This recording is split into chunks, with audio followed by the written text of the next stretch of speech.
It's like I'm kissing freedom way, I feel I made it out. Shorty only messing with me cause I got that clout. I can't even run a mile, so how you run your mouth? Listen to hearing everything except the doubt. My money loud, it's like it got some freaking speakers on it. That money burn up in your hands, it's like some ether on it. Like some ether on it. I've been singing like Aretha on it. Hold on. Aretha Franklin.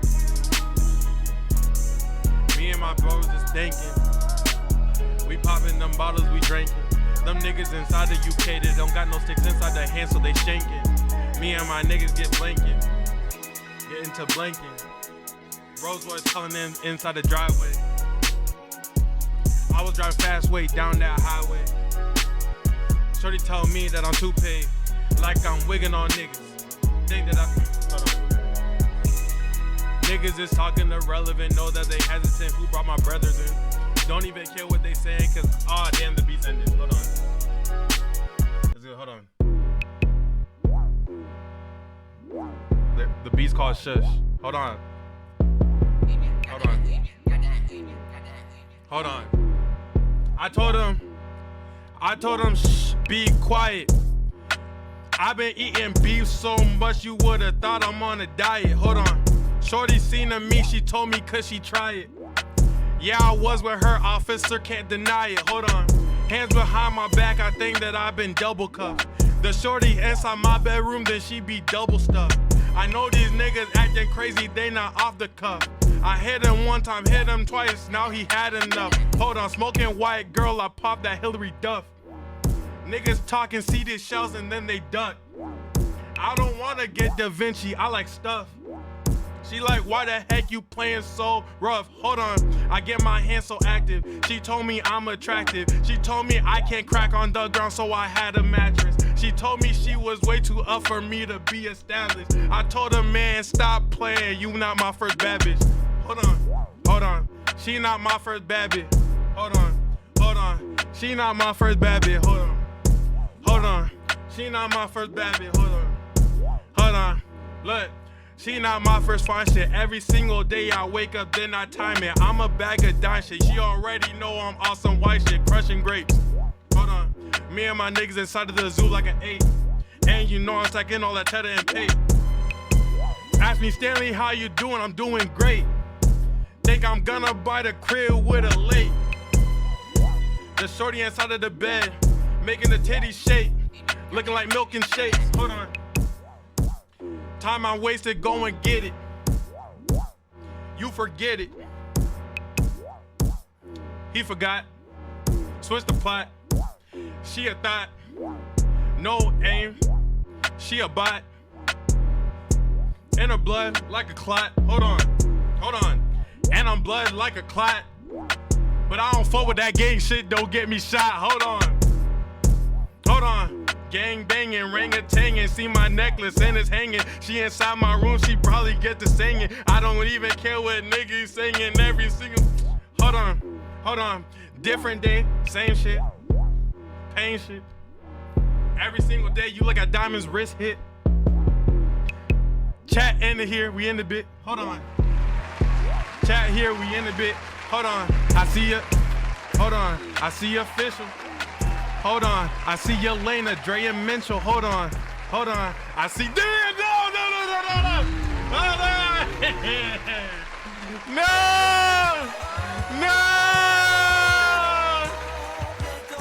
Hey, that was the last one. We'll end it on that. What's good, chat? What's good? My first live was good. 1KE, welcome to the chat. Appreciate the first time chat. Dre Mentional was good. Domingo was good. McKinley was good. Forever was good. Hold on, we still going. Wolfgang was good. Uke was good. Zay was good. Who am I missing? Azzo was good. Gloria was good. Nah, we still going. Hold on, we still going. Kidnap was good. Hold on, we still going. Killer Assassin was good. Silly Goo was good. Jackson RL hitting with the mother freaking semi. Angel. What's good? What's good? What's good? What's good? What's good? Second stream of the day. Second stream of the day. Second stream of the day. Jax IRL with the big sub. Oh my gosh. Oh my gosh. Jax IRL with the big sub. Mia Love, what's good? Hi. Appreciate the first time chat. Welcome to the community. Appreciate that. W sub. Jax IRL, glad to have you, family. You know I be on here to vibe with y'all, not for y'all money. Jolly Lily, what's good? What good? What good? How you finna go live? I'm watching you on YouTube. I'm so sorry. And if you left, I wouldn't even blame you. That's my fault. I need to be more considerate. GG, what's good, boy? All right. Jordan, what's good, boy? All right. We got like a couple reactions. I don't know how much I'm going to do. I got to leave in like 2 hours, 3 hours-ish. So we're just going to get into them. But I had to vibe out real quick. You mean? Had to vibe out real quick, though. Second stream of the day at a decent time. Oh, my gosh. We are locked in for December, guys. The channel's doing great. Stanley Live doing great. As you guys know, on some secret goal stuff, I'm trying to hit 30K subscribers before the end of December. We started this month with 27 or 26. We're already at 27. God works in mysterious ways. No bad. So we're on great track. I think today we're at 27.4 or 0.3. Y'all are showing love. It's crazy. I love y'all. Thank y'all so much for showing love to the channel. All right, let's get into the reacts for the day. The first one is a Minecraft scary one, unfortunately for me, fortunately for y'all, and I need my blankie. So let's get, oh, actually, let me think of the hook. The creepy alpha Minecraft channel only. Oh, I wanted to do, every Minecraft video that we watched so far has had one thing in common. They have all been talked about after the events have occurred, but this is the first video where we get to see step by step as everything's happening, because it's happening live. Today's video is this creepy alpha Minecraft channel only live streams. This video is by Zach O Builds. Welcome back to Stanley Live. Let's get it. Let's go. It's not normal for an alpha Minecraft channel to suddenly go live, especially in the year 2024. So yeah, when I saw this live stream pop up on my feed, I knew it had to be something weird. Please! Oh my gosh, I got scared of text. No, that's the worst one. Oh, that's the worst one. That's the worst one. That's the worst one. Oh my gosh. Oh, that's the worst one. I'm so sorry. I got scared. Wow. Wow. No, no, no. I take full accountability for that one. That's bad. That one's actually bad. Holy no. I gotta go. I gotta get that checked out. That one's bad. That one's bad. When I joined, I was surprised to see an incredibly developed world with tons of buildings and gardens, but what immediately struck me as odd was why the players still had such bad tools. It was obvious that many months he's getting it out the mud. Like, come on, bro. It takes some time to get some good tools. Like, been spent on this world, but yet they had no iron tools or iron armor. I think I caught the end of the stream. Bro, not everybody's having iron. Not everybody's having iron. If everybody was having iron, then why would there even be stone for it? Like, bro, come on, bro. That's that capitalism mindset, bro. Because as I watched, I could see the player walk around their base, finish construction of a new house, and begin to wander further away from base. That was good, boy. Something. They traveled for a while before even finding any actual trees because their base just had countless empty ones, which is a bit unsettling, but I would have just thought he's the one who chopped those all down, though, right? It's likely just because leaf decay wasn't added until alpha 1.06. Right. Player. I'm saying right like I knew that. I did not know that. I did not know that. Oh, okay. Maybe it is unsettling. Facts. The player then encounters a hole that goes surprisingly deep underground, and then he didn't make that. Happens. Stop. Stop. Stop.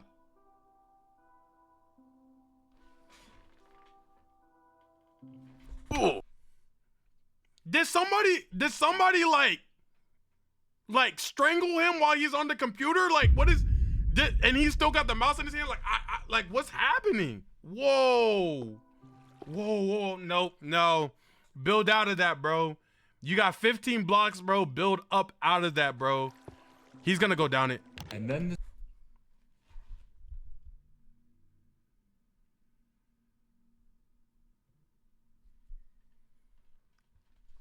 I got scared by a replay button popping up. Or that's the live button. I don't. Oh my gosh.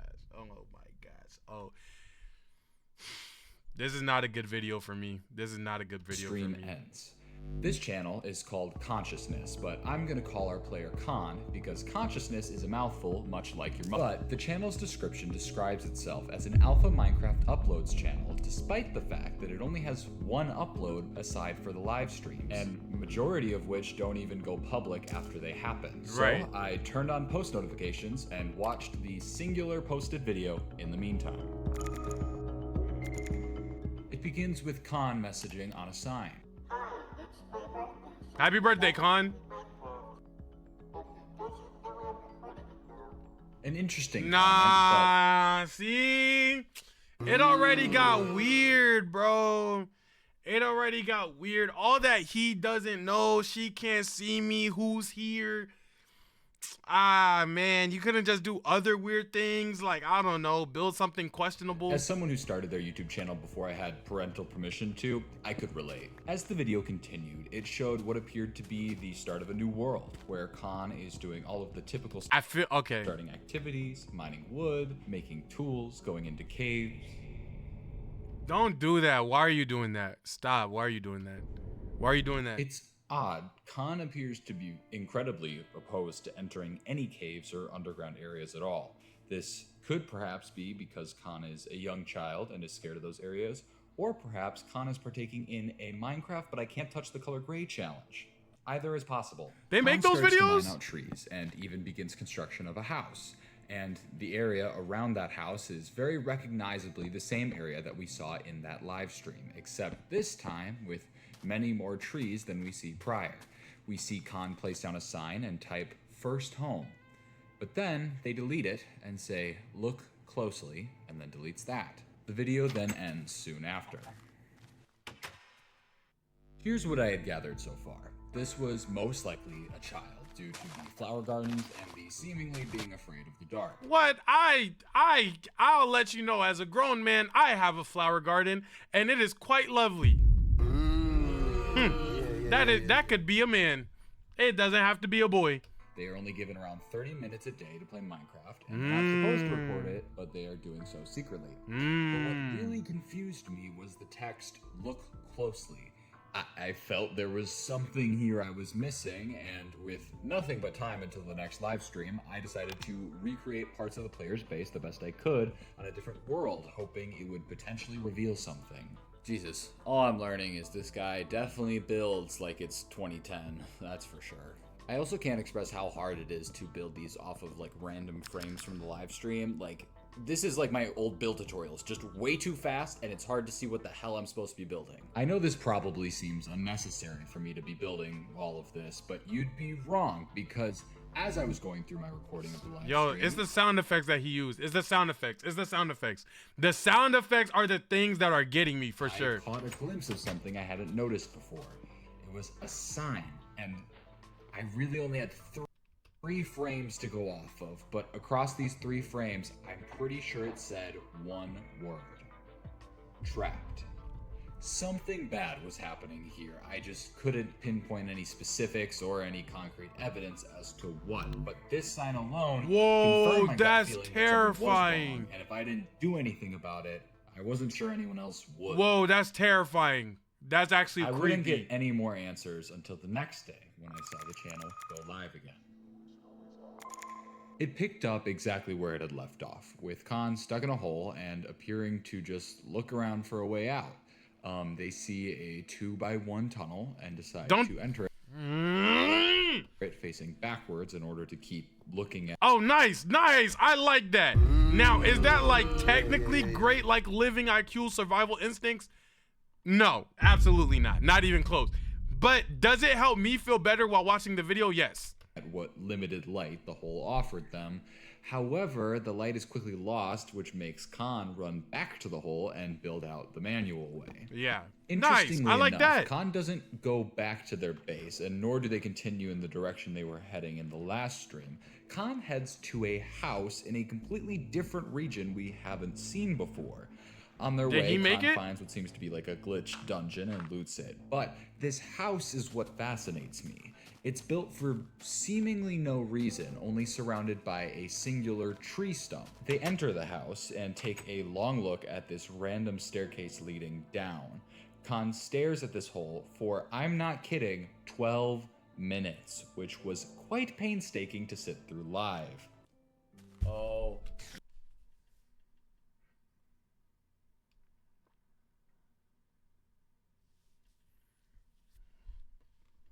The zombie sounded like footsteps. I'm not explaining myself. I'm not explaining myself when I get scared anymore because I'm allowed to be scared. Who cares if I'm tall? Who cares if I can pick up weights at a heavy rate? Fear is fear, and that's okay. My God. They do eventually come back and place a bucket that they had gotten from that dungeon in the chest upstairs and then head to a room, take a pause, head back to the bucket quietly, and then leave the house. Now, this would be weird in and of itself, right? But then Khan does it 10 more times for the remainder of the live stream, just over and over and over again, and it's only until that last run does the stream cut off once again at 30 minutes on the dot. I find this house and what Khan So his does in it parents to are be cutting very, the very Wi-Fi off every 30 minutes on the dot? Is that what I'm supposed to get from this? interesting, because it's almost like they're trying to rehearse something, like an escape, but it feels like a pretty big He's trying to jump run away from home? to assume that Practicing running away from home through Minecraft is very, very odd. just from a Minecraft player leaving a house over and over, but this did worry me, and I began to take this whole situation just a bit more seriously. Friday, 11.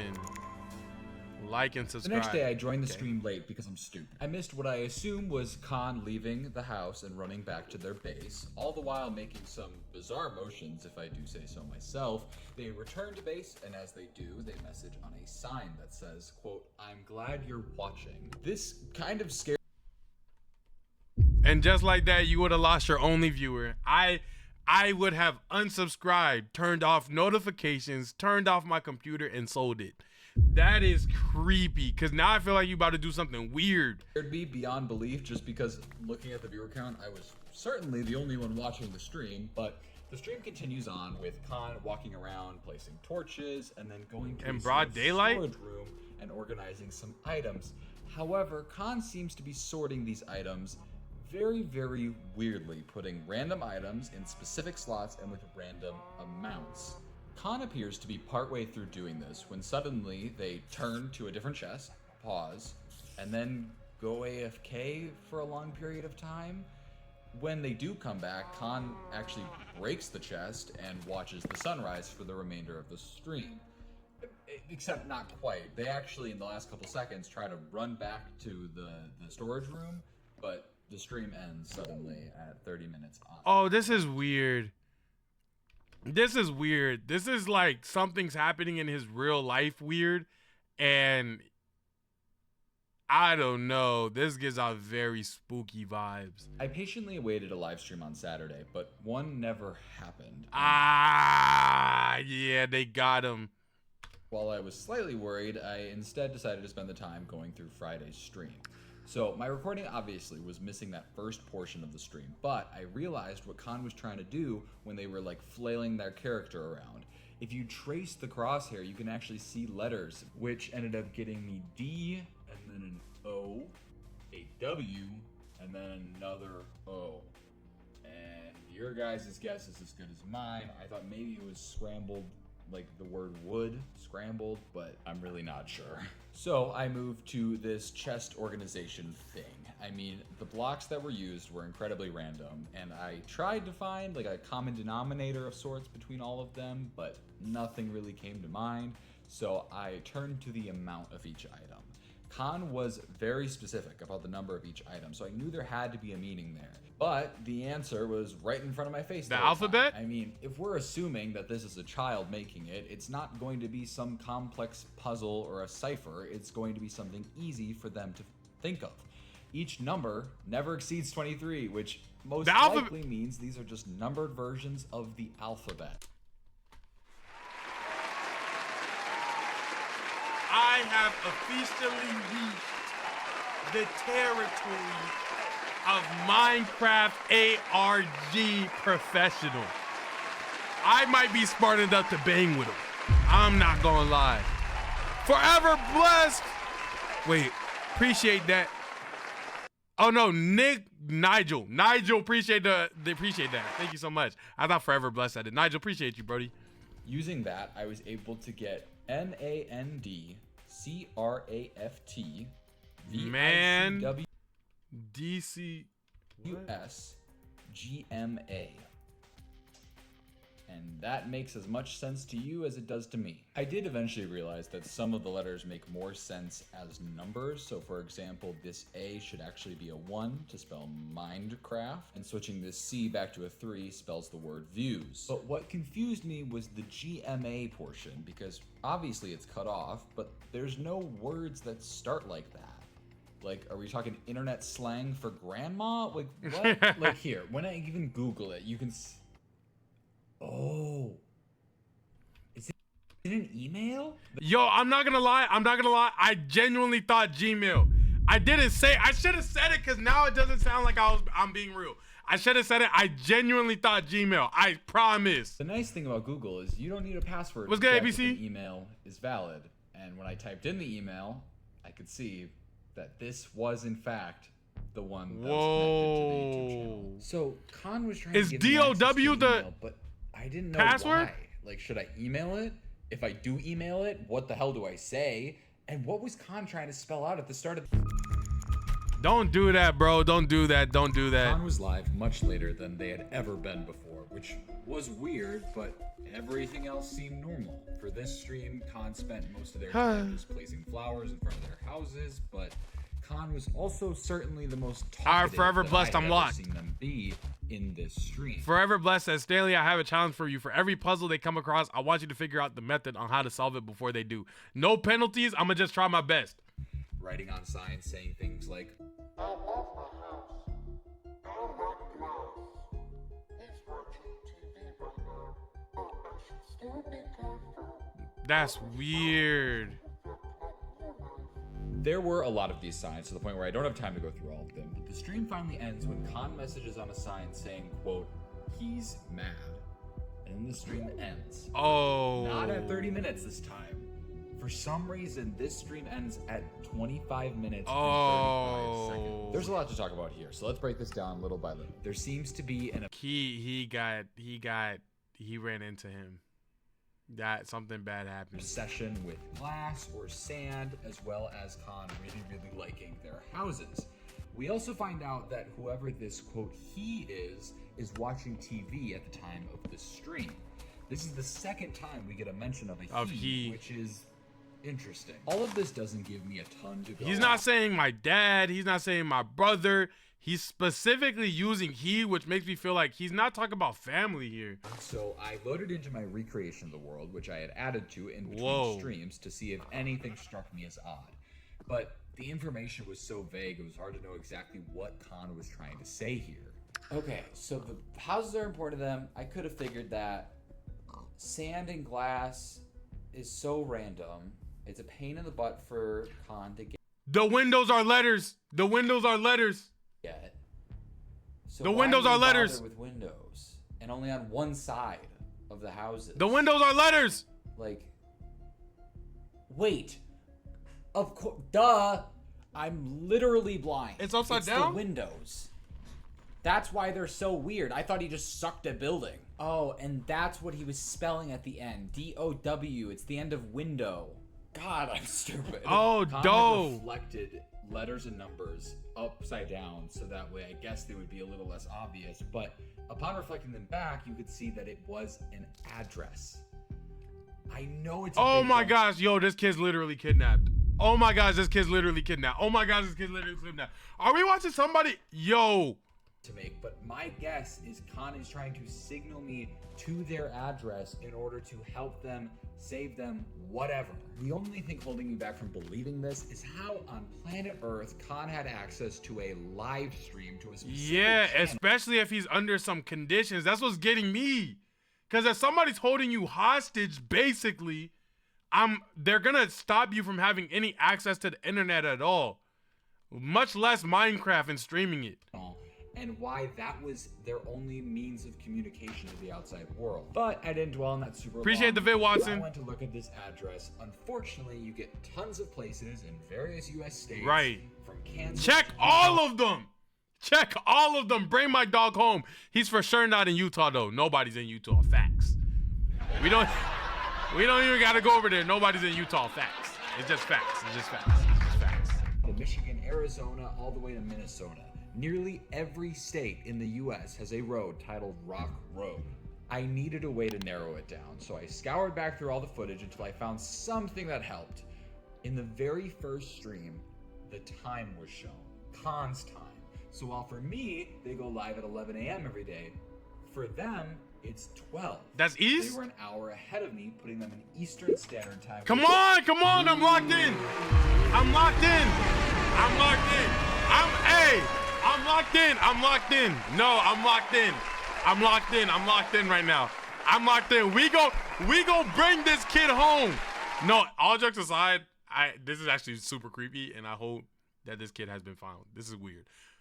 But I'm locked right now. Narrows it down a lot. Takes me from 50 states to about 22, which isn't as much as I'd like, but whatever. So I still needed to figure out which state in specific Khan was in, but by the time I could even figure that out, it was time for the next stream. Are You Watching is weird. Khan was not where they had left off last stream. Khan was now deep underground, which is very out of character for them, but had seemingly mined there themselves.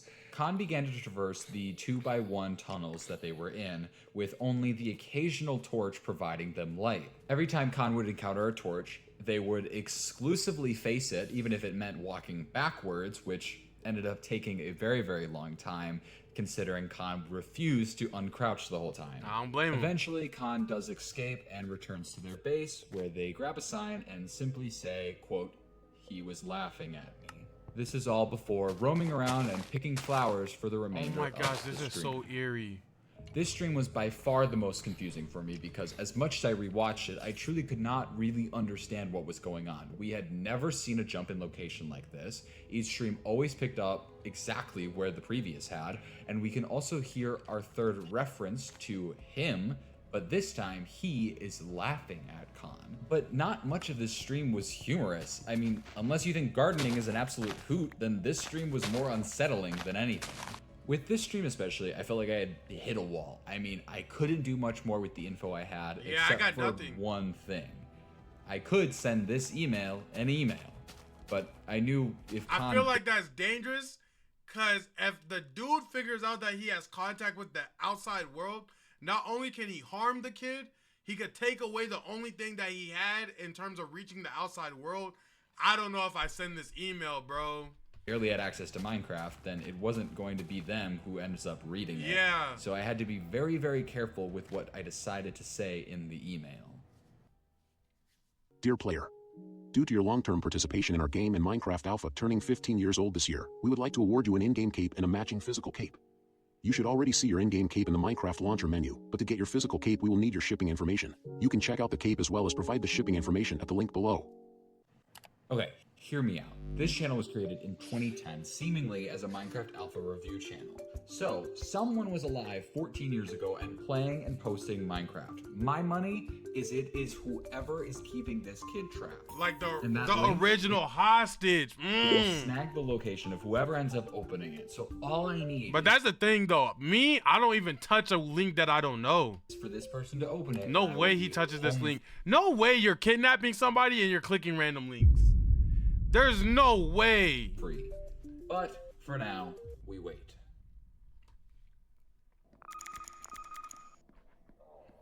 Monday's stream was very important because it somehow finally had audio, and not game audio, microphone audio. It unfortunately just seemed very low quality and mostly hard to hear over the loud keyboard sounds. I don't want to hear it. I'm scared. Just past that, I could hear what sounded like someone talking on the phone. It was hard to hear, but it sounded like a man's voice to me. And Meanwhile, Khan is wandering around and cutting down some trees, and then they see the hole from the first stream. Khan makes their way over to it, and using some TNT that they had crafted earlier, decides to blow up the hole. And then this happens. The sand's gonna fall?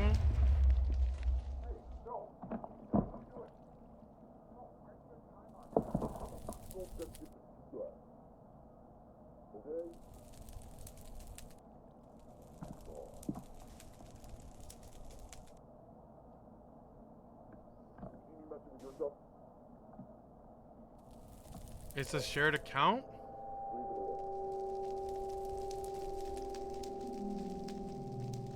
This person is the one who made this hole, and it's probably the same person who's creating all the other weird changes that occurred between streams. And most importantly, this person is most likely the one keeping Khan here. And it explains why they keep ending up in different places when the video starts. If the kid can get away with streaming, he for sure clicking that link. Oh, you think the kid's gonna be the one to click the link? I was under the impression that the kid only has access to Minecraft. But you're right, he could have, no, because then he could have just emailed like 911 or something. I doubt the kid has access to the email account. Instead of playing a horror game would probably be funny. I would die. Like, I think my heart would literally give out. Eventually, Khan makes their way back to the house by the tree stump and practices leaving it a couple times before the stream eventually ends. Is he practicing or is he showing? This stream had a lot going on, but the stream that happened the next day was genuinely one of the most saddening things I've probably ever seen. It looks like the house is on fire. Khan was once again not in the position that they logged off in. This time they were standing in front of a sign that said, "You're not going anywhere."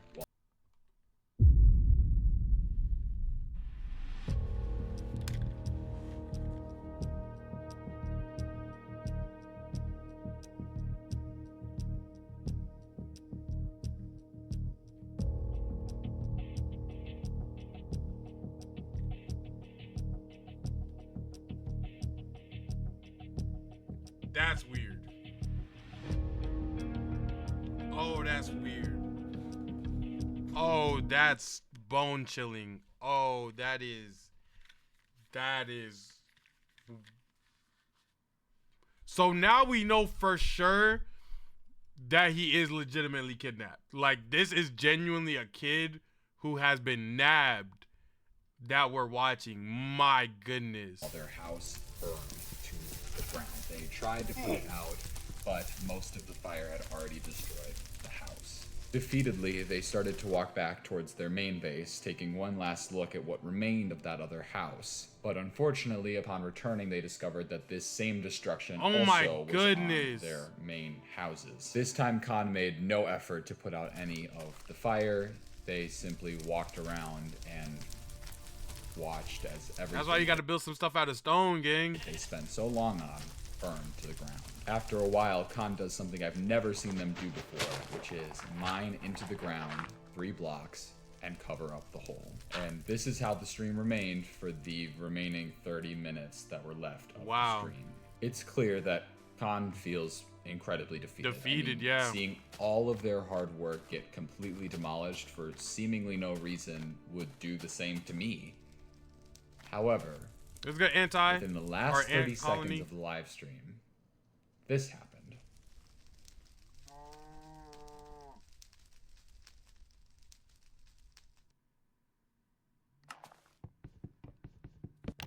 What I believe just occurred is Khan tricked whoever was watching them, leaving the computer entirely before their 30-minute time limit was up, meaning they could run back to the computer just in time to type whatever they wanted unsupervised.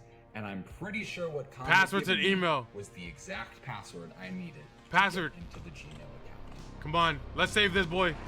Let's save him. Win. Wait, don't ask for two-factor? Two-factor? No two-factor. No two-factor. Oh my god.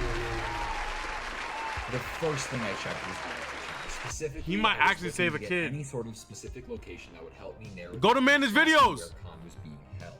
I was able to go behind the scenes on the YouTube channel to see any unlisted or private videos, and to my surprise, I saw tons of privated YouTube videos from 2010 on the channel. They were over 14 years old at this point and looked to be seemingly normal Minecraft review videos. I quickly switched to the live stream tab, where I was able to see a total of 21 live streams. Are these all the within ones? The past month, seemingly done by Khan. I clicked on one and I got to see the beginnings of Khan building their house and exploring the world. They would occasionally write on signs asking if anyone was watching, but would eventually move on, seemingly knowing the answer. It broke my heart to go through these old streams and see Khan slowly focus less and less on exploring and building, and more just keeping to their base. But I still needed to figure out information about Khan's location. So I opened Google, went to the account settings. There was nothing to be found. So I went to the email and I found a few things. Firstly was my email, which was open but had no response. Right, because who's gonna click on a random link? Told me whoever opened it didn't exactly buy my story. There were a couple of sports news subscriptions, but none of them had any specific location. No, it has info. stuff in there. I had scoured through most of the account and somehow couldn't find a single location or state. How? How do you have a whole account and none of it has information about where you live? I switched back over to YouTube, trying to find any information I missed over there. Watch history. Dude, who clears their YouTube search history? Weirdos, like the most abysmal ones, like the ones who have horrible skin kind, the lack of hygiene kind, the ones that touch things with dirty hands kind, the most abysmal kind. Subscriptions, we have oh, wait, yes. Michigan State. It suddenly all made sense. From the sports subscriptions, Michigan? to watching TV on Saturdays Who is in Michigan?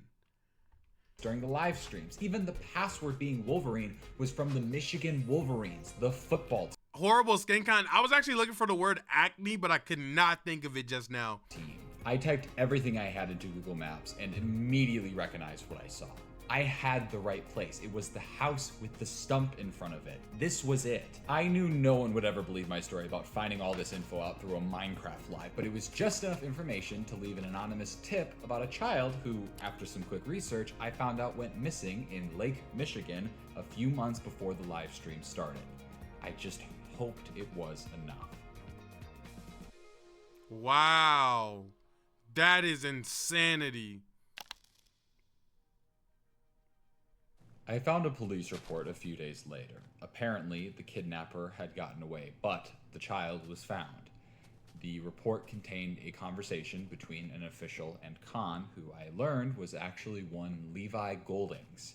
The conversation went like this. Hi there, Levi. I'm just gonna ask you a few questions. Is that okay?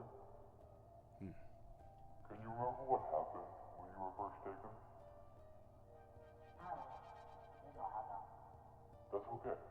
Can you tell us anything about the man who took you? Anything about what he looked like, what he wore? That's incredibly helpful. How about where he kept you? Did it ever change? Did he ever move you? He would always keep me in the basement. Dark. Is that why he's scared of dark places?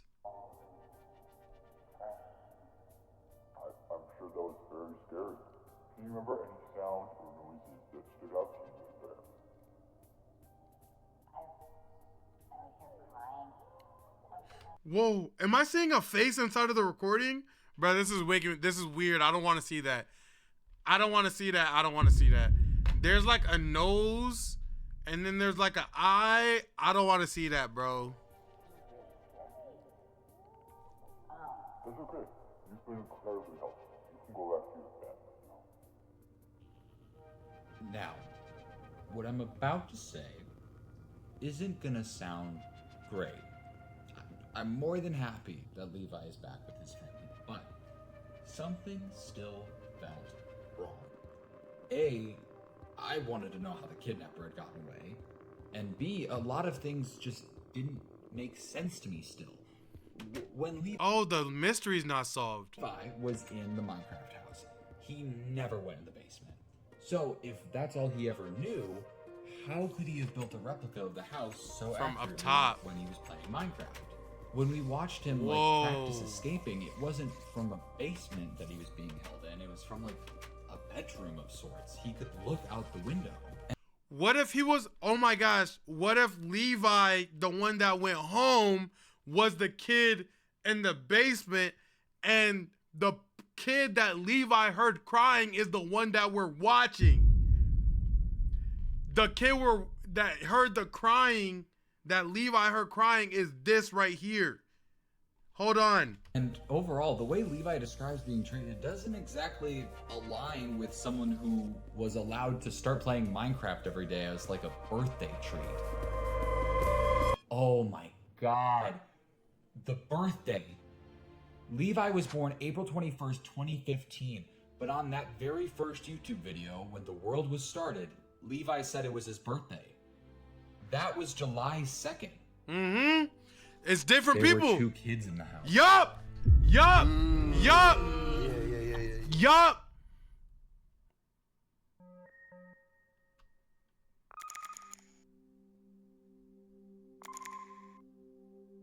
So is it I don't know if it's his dad though, because he keeps saying the words he's.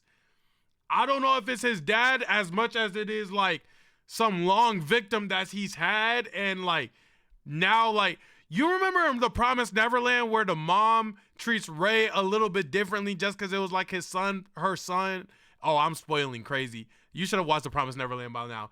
Well, like, it's giving that. It's giving more so like, I've held this person hostage for so long, I'm going to treat him a little bit different.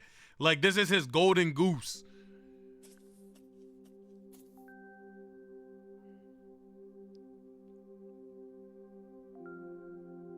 Oh, I'm scared. I'm scared. I'm scared. I'm scared. I'm scared.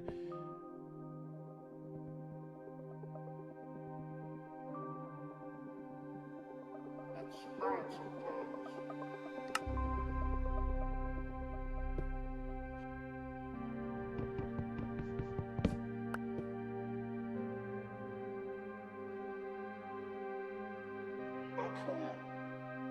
it's hard most of the time. But thank you. For everything.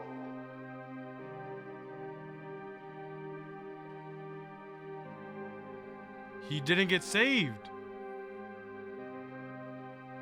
It's you. Oh my gosh, he didn't get saved. But people try. If you want to. I'll just put it right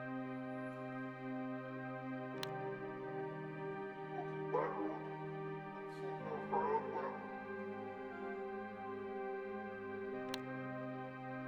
Or looking forward and see if I can help.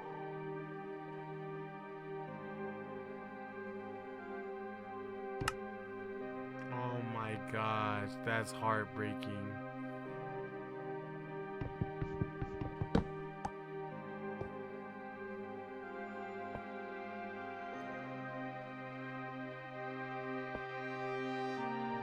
He's gonna walk down there facing forward? Nope. He's not crouching. He's not crouching.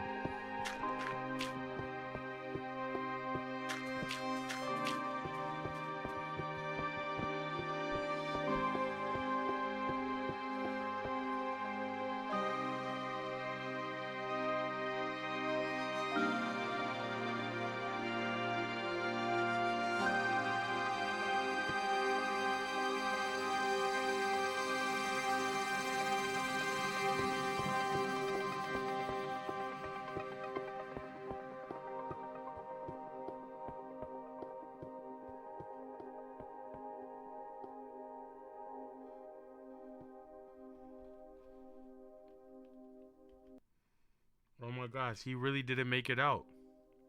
There's another one. Oh, that's terrifying. Holy, that's terrifying.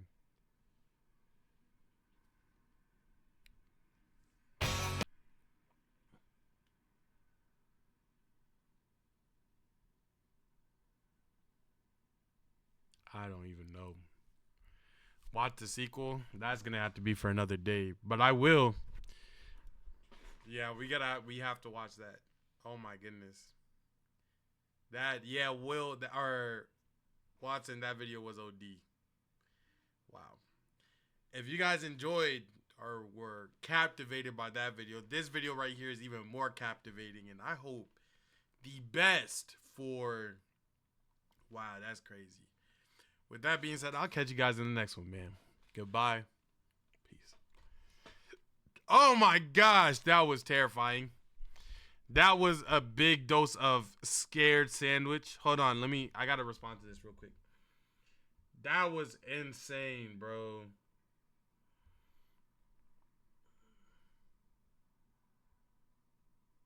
Hold on.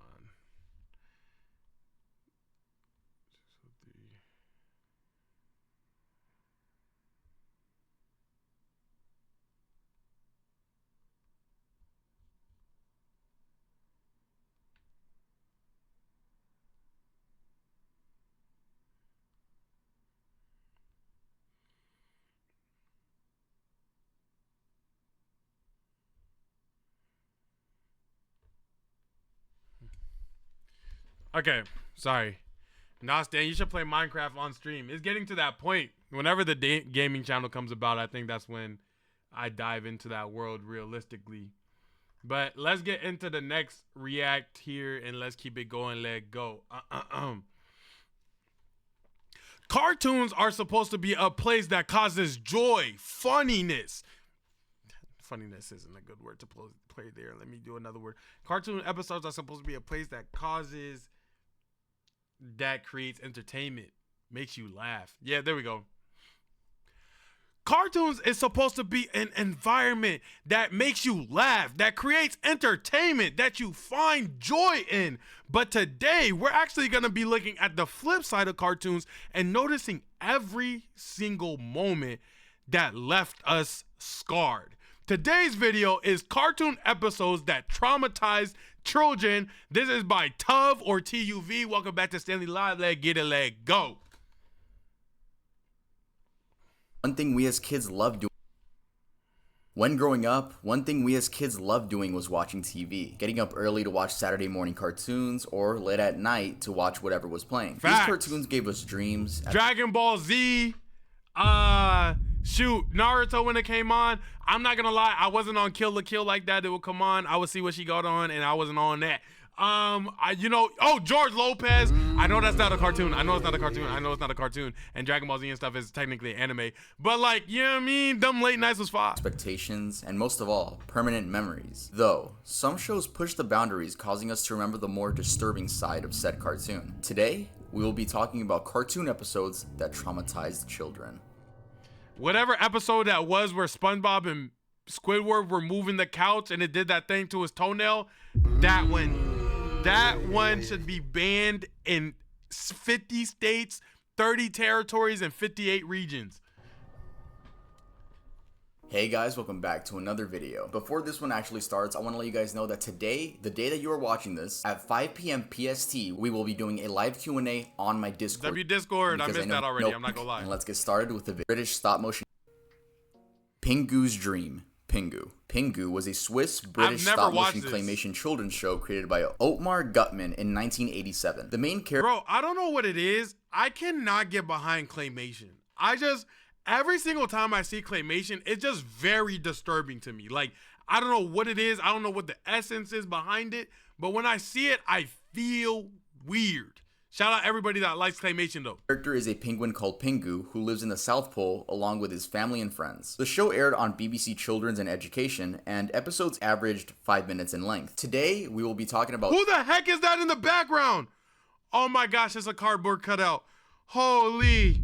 Oh my gosh, my heart rate. Oh my gosh. Oh my gosh. I'm on 10 because we just watched that scary Minecraft video, bro. Oh my gosh, I'm on 10. Oh.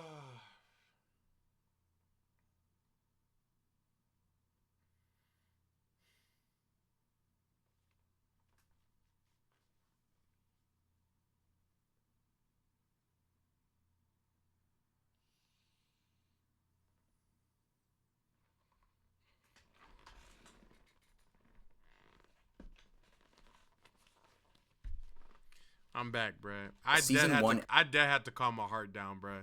That shit was not scary. You're just scary. When are you guys gonna take my side? You know, when am I gonna be looked like as a human who has emotions and fears and allowed to express that as such? Get it together. Never got it. Okay. Episode 26. Pingu's Dream. The episode starts off as normal, nothing out of the ordinary. Pingu's mom is reading him a bedtime story and Pingu begins to drift away to sleep. He wakes up to the sound of his igloo jumping and before you know it, the igloo flies away. Then his bed extends its legs and it begins walking. The camera cuts to Claymation's weird, bro. this creepy walrus watching Pingu in his bed go about their day. Not to mention that every time the walrus pops up, these synths are played, it just gives you some uneasy feeling. What's up with things involving walruses being creepy? Like, what the directors keep showing the audience how the walrus is just watching Pingu. Eventually, the walrus makes his introduction. And you know how the directors made this already creepy character make his introduction to children? This is how.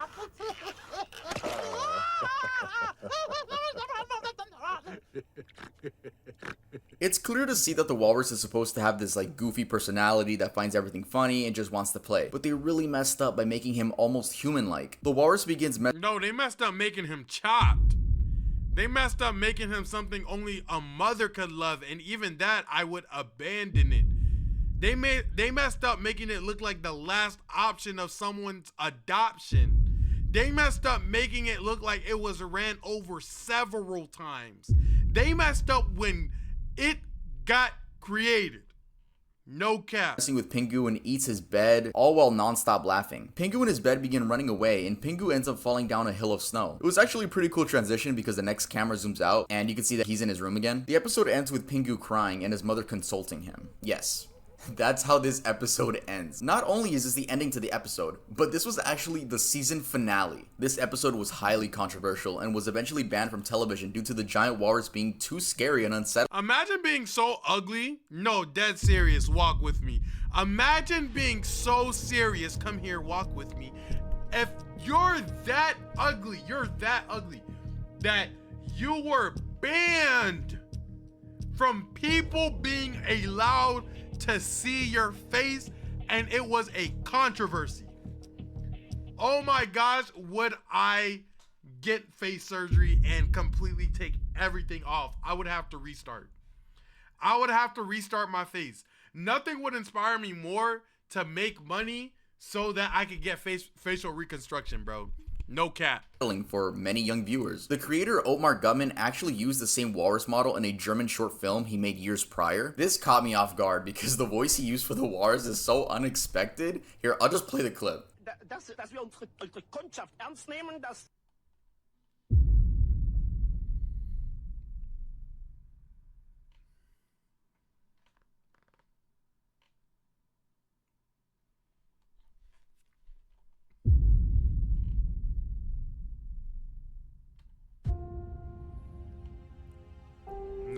Nah, bro. That's not cool, bro.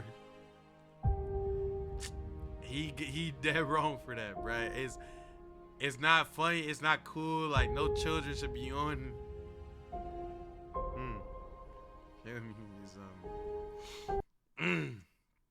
That shit weird. That shit weird as hell.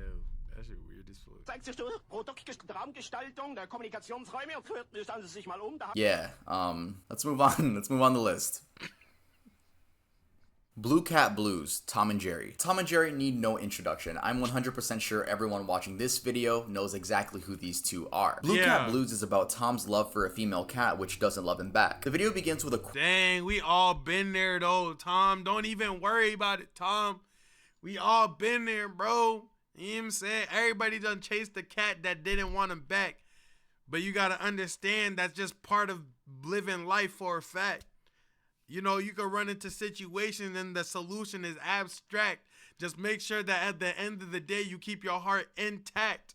Come on, Tom. That's just real life. Quote by Jerry's narrator while watching Tom sit on the train tracks patiently waiting for the train to come by. The quote is, "Poor Tom. In a few minutes it'll all be over. And for the first time since he met her, he'll be happy. Poor, miserable, lovesick creature. I suppose people will say I should have helped him. I know. But it's better this way." Talk about a kid's show getting...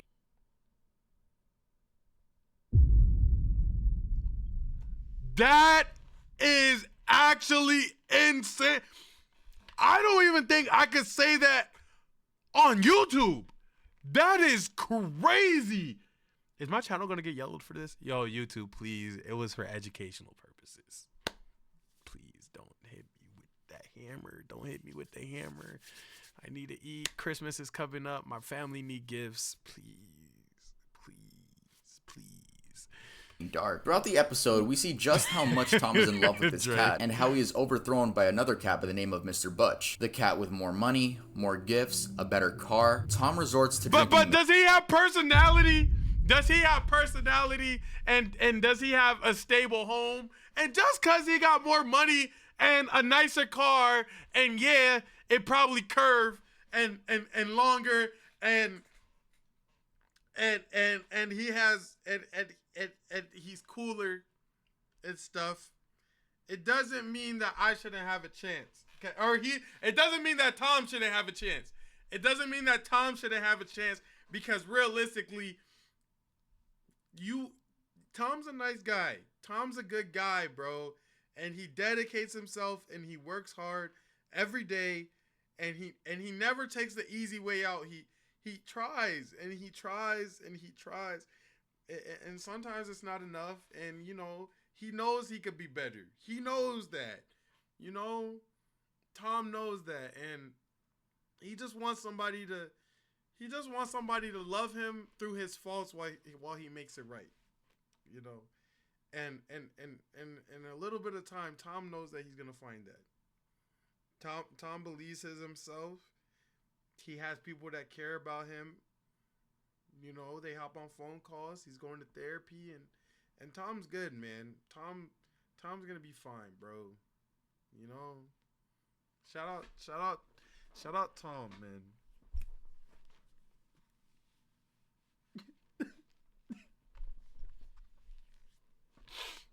Shout out Tom, man.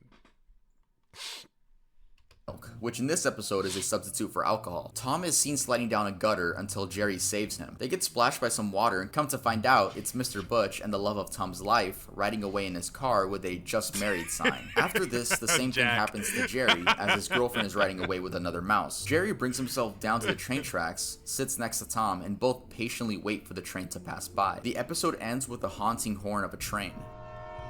That's how it ends? Whoa! This episode was...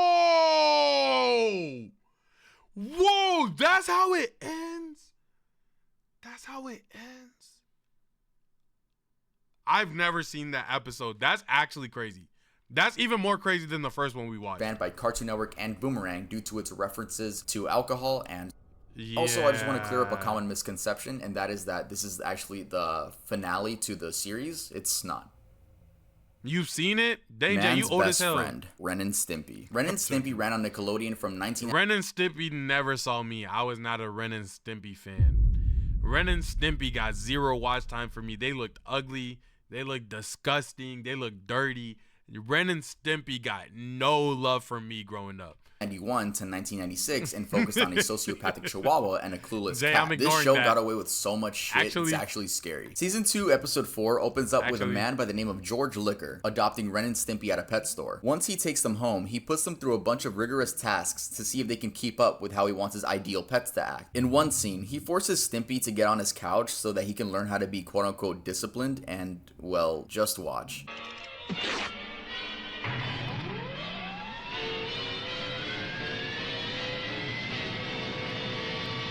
What is he doing? That's a good boy. I have no idea how Nickelodeon let What the is show air in that? the first place. Eventually, What was that? George says that his pets need to learn how to attack. So he puts on this padded bite suit, and Stimpy is reluctant due to him being his owner. Ren, on the other hand, takes full advantage of this and begins beating the ever-living shit out of George with a paddle. So much so that George's head does a full 360 and right eyeball falls out of its socket. Ren continues on his rampage and just doesn't stop beating this man to a pulp. It even shows George with X's for eyes, and we all know what that means, though he actually didn't die. You know, and that's why I'm like, I'm not going to sit here and cap. You got to understand, as things progress, we get better at creating the versions of things that work. You know what I'm saying? The only thing that doesn't stand true to is literally the wheel. But as times go on, even the wheel, as time goes on, you create things and then we further them getting better. That's real. And I'm prefacing that because as much as people talk about brain rot in cartoons and how entertainment today is so bad and things of that nature, we genuinely had our fair share of brain rot, things that could have just like deterred us from being good human beings growing up, etc. Things that an older adult would look at and be like, yo, this right here is nonsense, turn this off, etc. Now, as things progress, we get better at making bad things or things that people like, etc. I will say still, brain rot is still way more excessive. Coco Melon is insane. We didn't have nothing like Coco Melon growing up. Coco Melon is literally insane. It's your brain. I don't know how you do it. You get what I'm saying? But it's weird because the phenomenon continues because before even Ren and Stimpy, there was cartoons who were probably doing brain rot-esque things or things that might mess up your morality or etc. before Ren and Stimpy that older generations were saying this isn't good. So it's just crazy to see how the pendulum continues to swing. You get what I'm saying? It's still quite disturbing to add that little Call detail. me Killer with the sub! Stanley, my man's my dog. What's good? You feel me? What's good? Appreciate the sub. Thank you so much, family. Always love, always love. Hope you had a good day today, my dog. No cap, boy. But the disturbing parts of this episode don't end there. George climbs out of his suit, breathes like a maniac, and congratulates Ren on being a true champion. The episode ends with all three characters dancing. Yeah. Is that a are they? That looks like it. Now, this episode actually never ended up airing on Nickelodeon. It was banned once they saw what it actually contained. But this episode was moved to Ren and Stimpy Adult Party Cartoon. And that show was basically a revival of the original, except with very sexual. It was just a very sexual show. I mean, if the creator went from making a kids show and turning that kids show into a sexual, I mean, I guess we could see where... If you have a kids show and you could turn it into a sexual show at the drop of a hat, it should have never been a kid show. I think I'm going to die on that hill. If you have a kid show and immediately you could turn it into a sexual entity of work, it shouldn't have been a kid show in the first place. That was never your true intention. Oh! Call me Ghetto with the big five. My goodness. Hold on, Mike Guy. I hope you appreciate that. Blossom, I hope you appreciate that. Silly Goof. Hope you appreciate that. Dang, Solly who just joined. Kidnap, I know gonna appreciate that. Nigel gonna also appreciate that. Dang, not only did you give to the five, not only did you give five, call me, but you gave to, you got the active people in that gift too. That's a good gift. Call me, I appreciate that, family. Hold on. I appreciate that so much, Brody. You know I don't be on screens and all of that to get money from people, but I always appreciate when somebody gives and stuff like that. The money come from YouTube. I'm just here because I like being in front of y'all and being entertaining and stuff like that. So whenever somebody donates, that's crazy, especially my dog. So thank you, Call Me, genuinely, bro. I appreciate you giving to the community. It means a lot to me, bro. That's love. That's love. That's love. That's love. That's love. I just want to make sure I didn't miss a message. Nah, I know you guys are going to enjoy that. Oh, my guy's here too. Oh my gosh. Call me. You might have done a 4 for 5 on gifting a sub. All I got to see is Blossom chat. I ain't going to lie. Bro, that is crazy. I've never seen somebody go 4 for 5 on a gifted sub. That's beautiful. That because now people actually get to use it and enjoy the sub. That's fire. His mind was. Anyway, we could tell that this creator was trying to love go y'all, with man. this Love dark you too, humor, boy. but it just ended up being super creepy for kids, and it was not the right move. Teeth for 2. Cat Dog. Cat Dog ran for 7 years on Cat Dog was also another show that didn't really get no rec from me. I'm not gonna lie. I wasn't really watching it like that. It's not bad. The idea is cool too, because you know cats and dogs hate each other. The idea is there. Nickelodeon from 1998 to 2005. You may recognize Dog's voice since it's Tom Kenny, SpongeBob's voice actor. Teeth for Two is actually a fun concept for an episode, where whenever one of them does something, the other one feels it. Except it revolves around teeth. Look, I hate the dentist already. Yes, I do go, but just the fact that there's drills in your mouth, pause, nah bro, I just hate everything about the dentist so much. Anyway, the dentist tells them that the food they eat affects the other's teeth, resulting in Cat's teeth to become brown and withered. Cat tries to convince Dog to start eating healthy, but then turns into a battle seeing who can do more damage to the other's teeth. Cat chews on ice, and Dog chews on foil. Later that night, Dog is asleep and Cat attempts to brush his teeth. He is unable to do so because of all the food in his mouth. So what's the next best option? Call me also gave one more to call me. I appreciate you. It's a gray area as an OG. W gives. It's a gray area as an OG. Thank you so much. 11 is crazy, bro. Thank you so much. I know she gonna appreciate that. That's right. Traveling inside of their own body to come out as an inside-out cat out of Dog's mouth.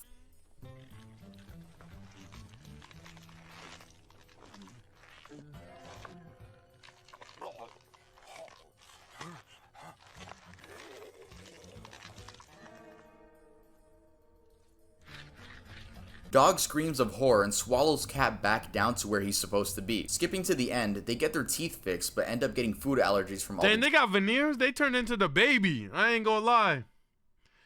Let me tell you something. We moved out to Charlotte in 1999. I ain't saying that none of that matter. There's somebody talking and somebody dying. Why you talking so calm when you say that? How you make them rewind and play that? Who you know get a fade once a week, but they trying to get wave of a motherfucker wave cat. Every time that the DJ play shake, niggas throw up their arms like a motherfucking race shot. Every time that they say that. I be saying the shit. I be living the side with a shoe bag. Yeah, I coming like blade in this bit. Fucking running one down with a trench coat. They gonna have to put me with the greats. On the Seaway Estate. I ain't going out with a bit. I ain't going outside our home. I'm a pimp. He keep bumping his motherfucking guns. He'll put his ass up like a motherfucking blimp. So like to talk on the pillow with hoes that's gonna get him exposed. He a motherfucking sip. And these niggas ain't living like that. I ain't talking to baby. You know he a limp. They know baby gonna blow he the fluke. They know baby won't blow he the bomb. They know baby was just in Miami. Now he in LA. Nigga think he LeBron. They know baby go baby on baby. But 5 years ago, niggas say he was Bron. I jump out of the plane with the pop and the driver to go pick up my Louis Vuitton. I be chipping that. Yeah, I be blowing outside with the eye, baby. No. If I had the thing on, bro. If I had that cipher on, I could high key say it word for word. If I had it actually on, oh my gosh. Junk they ate throughout the entire episode. Never thought I'd see an inside-out cat trying to brush a dog's teeth. Knuckles and his hilarious problem. The Misadventures of Flapjack. The Misadventures of Flapjack was another show that got away with so much disturbing shit. Personally, as a kid, I loved it just because it was... Flapjack was the only gross show. Genuinely. Flapjack was literally the only gross show that I gave time of day to. Because it was still good up until a certain point, and then I stopped. I'm not gonna lie. So gross, and I thought that was so funny back in the day. I remember pausing it at those funny still frames of like really detailed zoomed in pictures of the characters' faces. Anyway, season 2, episode 4 is Knuckles and his hilarious problem. This Knuckles is a great name. Is about addiction. More specifically, Knuckles' addiction to candy, which has the effects of alcohol. From feeling warm and happy, angry at the world, to depression. The next morning, after Knuckles ingests a bunch of candy, Flapjack realizes that Knuckles has become addicted to the candy. So much so that he hallucinates, sees Flapjack as a lollipop, and tries eating him. Next, Knuckles begins manipulating Flapjack and tells him that he's just fine and he can trust him. Though this only leads to 2 candy rampages where he steals from homes, babies, and a gumball machine. Then we go to this depressing scene showing just how this candy addiction has left Knuckles. Getting kicked out of the candy trough, being used as a doormat, and taking any bit of candy he can get, even if it's from a stranger's mouth. Don't do that. Don't. Ew. Nope. We're gonna skip past that. Yeah. Oh my gosh, Bubbles! Is her name Bubbles or was it Wales or something? I think it was Bubbles. Decides to send Knuckles off to isolation, a piece of the boardwalk into the sea. Here, Knuckles begins hallucinating. Decides to send Knuckles off to isolation on a piece of the boardwalk into the sea. What was her name? Here, Knuckles begins hallucinating and imagines a giant Flapjack putting his arms inside of his mouth and vomiting candy into it. Very dark episode if you think about it, especially seeing just how bad the effects of candy have left Knuckles. I really like the episode though. It really makes you aware of just how bad alcohol or any addiction can be. Yeah, but like as a kid, you're not really synonymizing yet that they're talking about alcohol, so it just looks like they're like basically showing you what addiction's like. You know what I'm saying? As you grow up though, it definitely becomes something that's more of an aware topic, and it's great. I'm not mad at that. Still gross though. Earth Mover, Batman Beyond. Batman Beyond released in 1999 and aired on Cartoon Network and WB Kids. Today we're going to be talking about Season 1, Episode 15, aka Earth Mover. We start with this teenage girl by the name of Jackie hanging with her friends, one of which is Terry McGinnis, aka the Batman after the original Bruce Wayne Batman. She explains that she's been feeling like she was followed and watched by someone. Soon after that, Terry sees a mysterious figure outside through the window. A chase begins, but the figure isn't caught. The next day, Jackie's adopted father gives all three of them a ride, but first he says he wants to show them something. That being a piece of land he plans on buying and placing a factory on. An earthquake happens, and again, there was another fight scene. After this, Bill, her adopted father, explains that he thinks it might be Jackie's real father looking for him. He tells the story from many years ago, and while he was trying to dump toxic waste into an abandoned mine shaft, the wire pulling up the container got stuck on a piece of wood and resulted in the entire mine shaft collapsing in on itself. Jackie's father was at the bottom and ended up being crushed by the debris. Not only that, but was covered by the toxic waste. Everyone assumed that he died instantly, and Bill felt so bad that he ended up adopting Jackie, who was only a kid at the time. Fast forward into the episode, and the Earth Mover has trapped both Jackie and Bill underground. During this scene, Jackie finds out what her father actually looks like, and, well... Chopped. Oh my gosh! So like the text was... Oh my gosh, bro. Ah! Ah! Ah!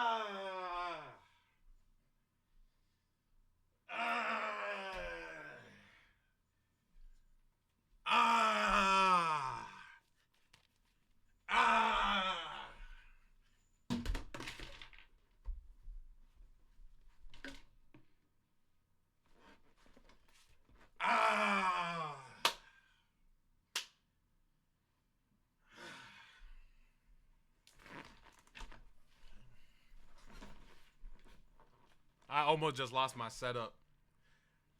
The only reason I didn't lose my setup just now is God. I'm letting y'all know that right now. We almost lost streams, chat. I don't know how I was about to stream with y'all, boy. Holy.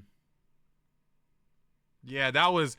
You can't be showing things like this without, like, prepping me, bro. But basically, Jackie is horrified seeing that this is her father. I mean, who wouldn't be? Look at the way they drew it. Yeah, that's basically the scene in a nutshell. His eyes are even fire. Listen to that voice. It sounds like he's struggling to get his words out. He seems to think that Bill betrayed him and left him to die so that he didn't have to split the revenue with a partner. He also sees Bill adopting Jackie as her getting stolen from him. Imagine accidentally... First of all, how dare you think that? Because that means you think that I wasn't having money. You get what I'm saying? Oh, you let me die because you wanted the whole company's bread for your... First of all, I've been having money. I ain't need your half, and I ain't need you. You feel me? Don't ever insinuate that I ever did. At least say I did it because I hate you or something. But don't ever think it was because a nigga was broke. No cap. That's what I would have been on if I was him. And then the friend that accidentally killed you adopts your daughter. That is a little weird. But also, like, would I want my good mans to adopt my daughter? No. Okay, nice. Bro, eventually, Batman swoops in and saves the day. The episode ends with this very dark quote. Nah, I would let Cheerio adopt my daughter. I would let Yo-Yo adopt my daughter. I would let Tyler adopt my daughter. I would let Fitz adopt my daughter. I'll take it back. My father. He's not your father. Not really. He's a ghost. Dad. Mooch Master P, Mr. Meaty. Mr. Meaty aired from 2006 to Mr. 2009. Meaty. See, all of these shows that did weird things are the ugly shows, and I did not watch these shows. Mr. Meaty is disgusting, bro. Due to a mix of low ratings and criticism from adults and vegetarians who protested against the show. Honestly, the show is very lucky it even lasted 3 years considering how ugly all of the characters were. The show followed fast food workers Josh and Parker through their odd adventures. Season 1, episode 6 begins with Parker quote-unquote mooching off of everyone and eating their food. Josh gets annoyed and tricks him into eating a raw patty. Then, weird things start happening. Like all of the food Parker is about to take a bite out of disappear. Josh records it with a camcorder and slows down the footage. Then we see that a giant tapeworm is living inside of Parker, eating all of his food. They decide to get rid of the tapeworm the only way they know how, fishing it out of Parker's stomach. They do end up getting it out, and an Australian man comes by and says he'll buy it for his zoo, though he doesn't take it to the zoo. Instead, he swallows it whole in front of them. We go. Come on in. No, that's gross. I'm not watching that. Stuff. That's gross. And says she tickles on the way down. Wow. Okay. That's gross. King Ramses' Curse / Remembrance of Courage Past. Courage the Cowardly Dog. This list would not be complete without mentioning Courage did have some, yeah. Courage the Cowardly Dog. I could go on and on about all the creepy monsters that gave kids nightmares throughout in the entirety of the series, but I want to mention the one that stuck with me the most, and that's King Ramses' Curse. In this episode, Eustace does not want to return a historical slab because he hears on the news that it's worth $1 million. Alright, until Yu-Gi-Oh come out that joint telling you to get to a shadow duel. Now you got Dark Magician girl, Dark Magician boy on you, and Kirby just somehow got enough hit points for 500,000 damage. Now you gonna be mad. Now you gonna be taught. A person from the museum it belongs to comes over to take it back and offers Eustace a tote bag. Really, my guy? I'm pretty sure you could legally get it back for free. Then the door gets... He's trying to give me a tote bag, and I'm just trying to get a bag in general. He gonna have to up his price. He gonna have to up it. Slammed on him. When it becomes nighttime, they hear a creak at the door and check outside. Then we get King Ramses, who just keeps repeating, "Return the slab or suffer my curse." Return the slab. I'm not gonna lie. I don't want no smoke. I don't want no smoke. God protects me. Amen. But if this was what I was going up against, if I had the slab, he's gonna have to get it back in blood.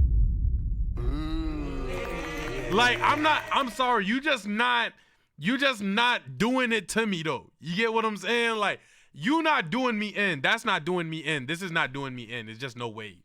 It's just no way that this is doing me in. You feel me? That's all I'm saying. What?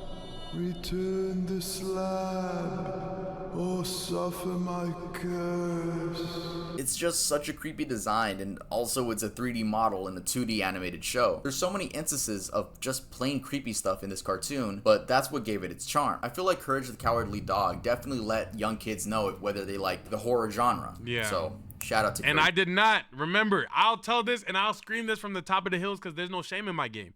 I did not watch Courage the Cowardly Dog growing up because it was too scary. I didn't watch Scooby-Doo growing up because it was too scary. Ghosts, zombies, I'll pass. I'm cool. I'm good.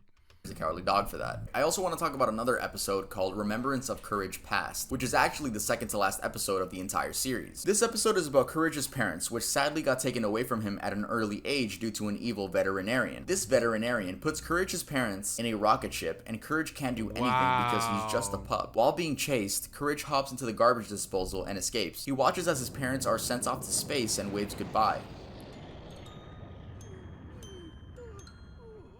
We see how Courage is adopted by Muriel and why she decides to name him Courage. Meanwhile, in the present day, the same thing is about to happen to Muriel and Eustace, but luckily, Courage is able to save the day and send the veterinarian to space this time. In space, he finds himself with all the other dogs he has experimented on, including Courage's parents. Fire. That's actually a nice episode. Oh, he Those dies. two episodes never left my mind. I think about those episodes to this day. Oh my gosh, is he pulling all of these episodes from memory? No, this dude is a savant. He's pulling all of these episodes from memory is crazy. Hey.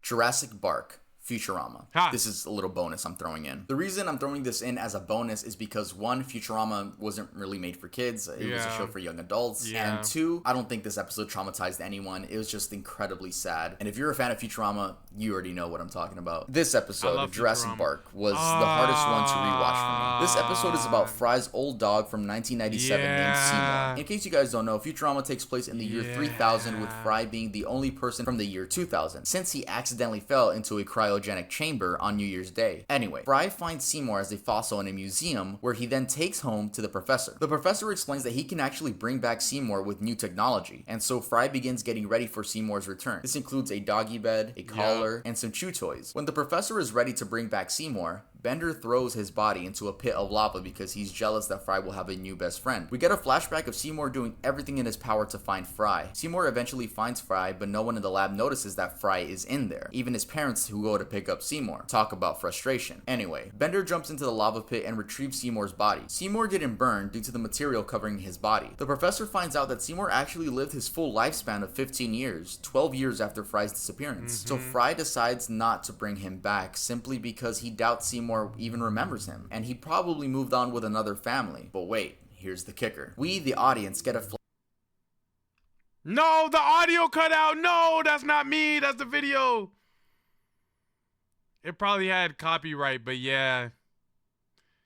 He lived a full lifespan waiting in front of the pizza shop basically for Fry to come back because he went on the delivery and Fry never came back, and he died in front of the pizza shop waiting for Fry, never forgetting that Fry was his original owner. episode was actually nominated. Nice! That was W commentary. Oh my gosh. Did you see how I just filled in for bro? Oh, you cried. Oh my gosh. I'm sorry. I'll let you. I didn't mean to interrupt your crying. But yeah, man's best friend for sure. For an Emmy in 2003, which, you know, that's just how good the episode was. Sadly, it did not win the Emmy. The Simpsons beat it out, which is also made by Matt Groening. So, Matt Groening, good on you. Yeah, this episode tore my heart out when I watched it. I hope you guys enjoyed that video. W video, bro. So many cartoon moments, so many legacies. This was a great video by Tuv. This was a fantastic video, bro.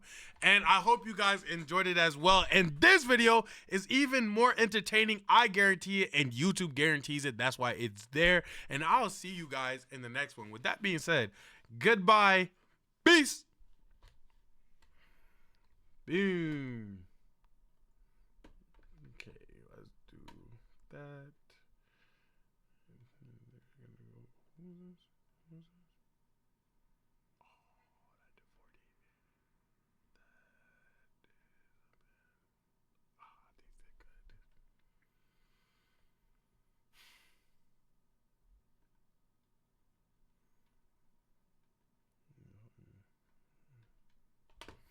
All right, let's keep going. Ready? 3. This one. Hecklers? Nope. Comedians have one job to make you laugh. Comedians have one job to make you laugh.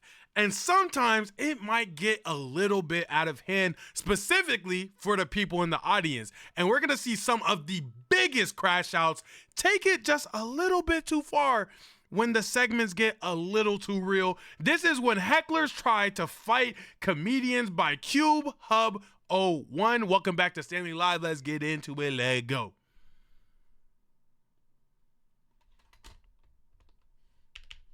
While comedians are prepared to handle hecklers, no one expects an audience member to cross the line from a roast to trying to brawl. Right. Some people just can't help but bring politics into everything. And for Ariel Elias, that led to a heckler taking things way too far, eventually forcing police to get involved. It all started with a bizarre outburst. If I was ever to do stand-up comedy, which I probably won't, but if I ever was, crowd interactions will probably be the least part of my segment.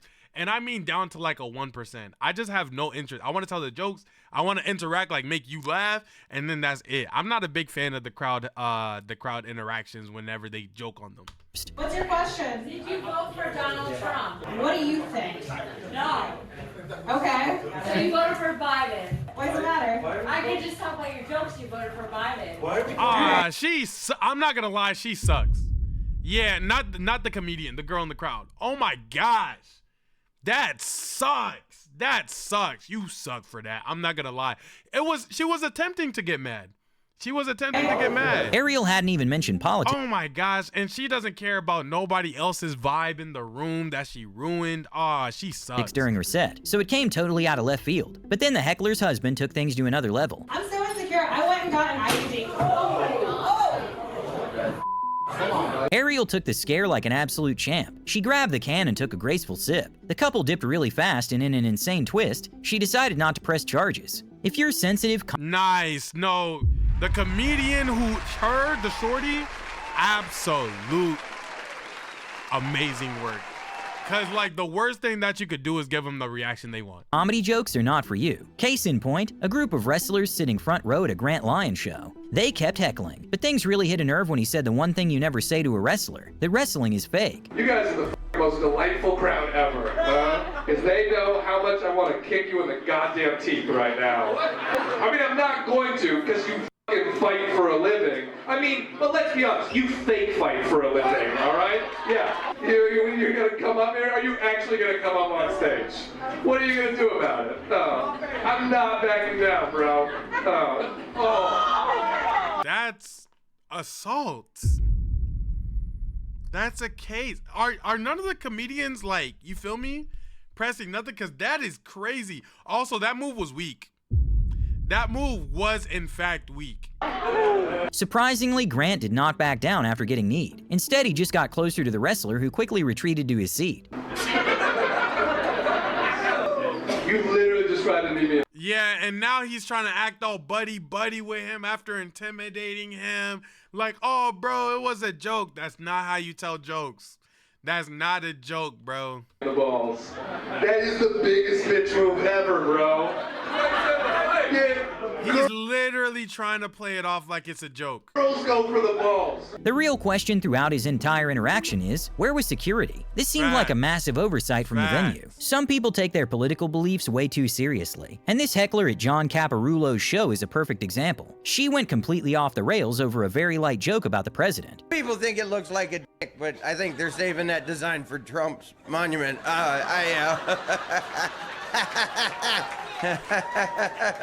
No, you stupid, all right? What are you, his fucking mom? Get the fuck out of here.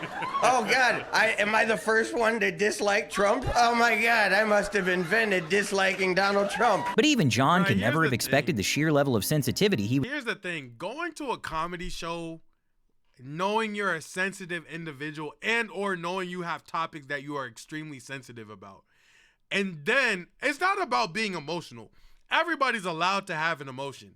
I think all emotions are 100% okay to have.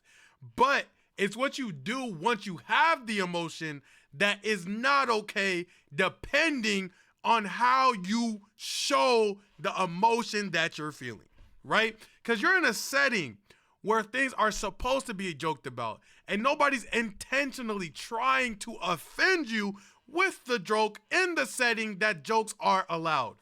If you get offended, which is fine because you can't necessarily control that, but what you can control is the emotional outburst that you do next. And that is where this woman loses me, because that's weird. ...is about to deal with. You know what? You come up here and do this and yeah, I'm gonna go fuck. No! Whoa, wait, hold on, wait. It was a bottle, gang.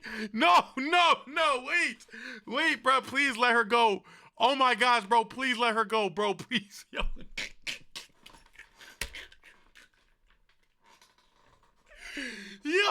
he upped it, oh my gosh. No, the stool? You gonna throw a stool at me? I just throw a bottle. You gonna throw a stool at me? The whole entire stool? Oh my gosh. No. Okay.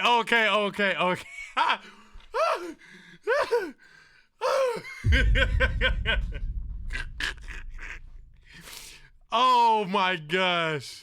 That hurt a little bit, all right? I'll admit that, I heard she was a bitch. The crowd was entirely on John's side, and even though the heckler tried her best to kill the vibe, he kept the energy high, carrying on with the show. Some comedians don't shy away from controversy, and Troy Bond is one of them. His first words after finding out a heckler was Russian proved just that. Where you from, sir? Russia. Oh, shit. Or as we call over here, Ukraine. You're from Ukraine? Sit down, Russia. He stood up immediately. You stay seated. That's why you lost your fucking country. Prior to this interaction, the heckler was already making an enemy of everyone in the crowd and had insulted Troy's manager, so there was no way Troy was going to pull his punches. Right. Sit down. Sit the fuck down, Steve from Blue's Clues. We are the world. We are the Putin. Don't sit the fuck down. I wanted to say, you fucker. Yes. That's all that I wanted to say. That I'm a Russian and I'm a grand president. Important. I know, he came here to relax. I got fucking half a Prozac up my asshole right now, dog. What the fuck? Okay, I don't know why, but the heckler sounded a little Italian.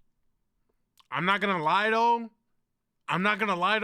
The thing this heckler could do with that shirt though, like he does not have this shirt on at all. But this shirt right here could make a fit. I just know it can. White, brown stripes, something a little bit baggier, probably in the black section, man. Oh my, this shirt has potential. In there for a second. Okay, I don't know what's in the water in Australia, but comedian Frenchie seems to get a rowdy crowd more often than most. This particular Oh my gosh, a Harvard fit? I'm talking tie maybe? Oh.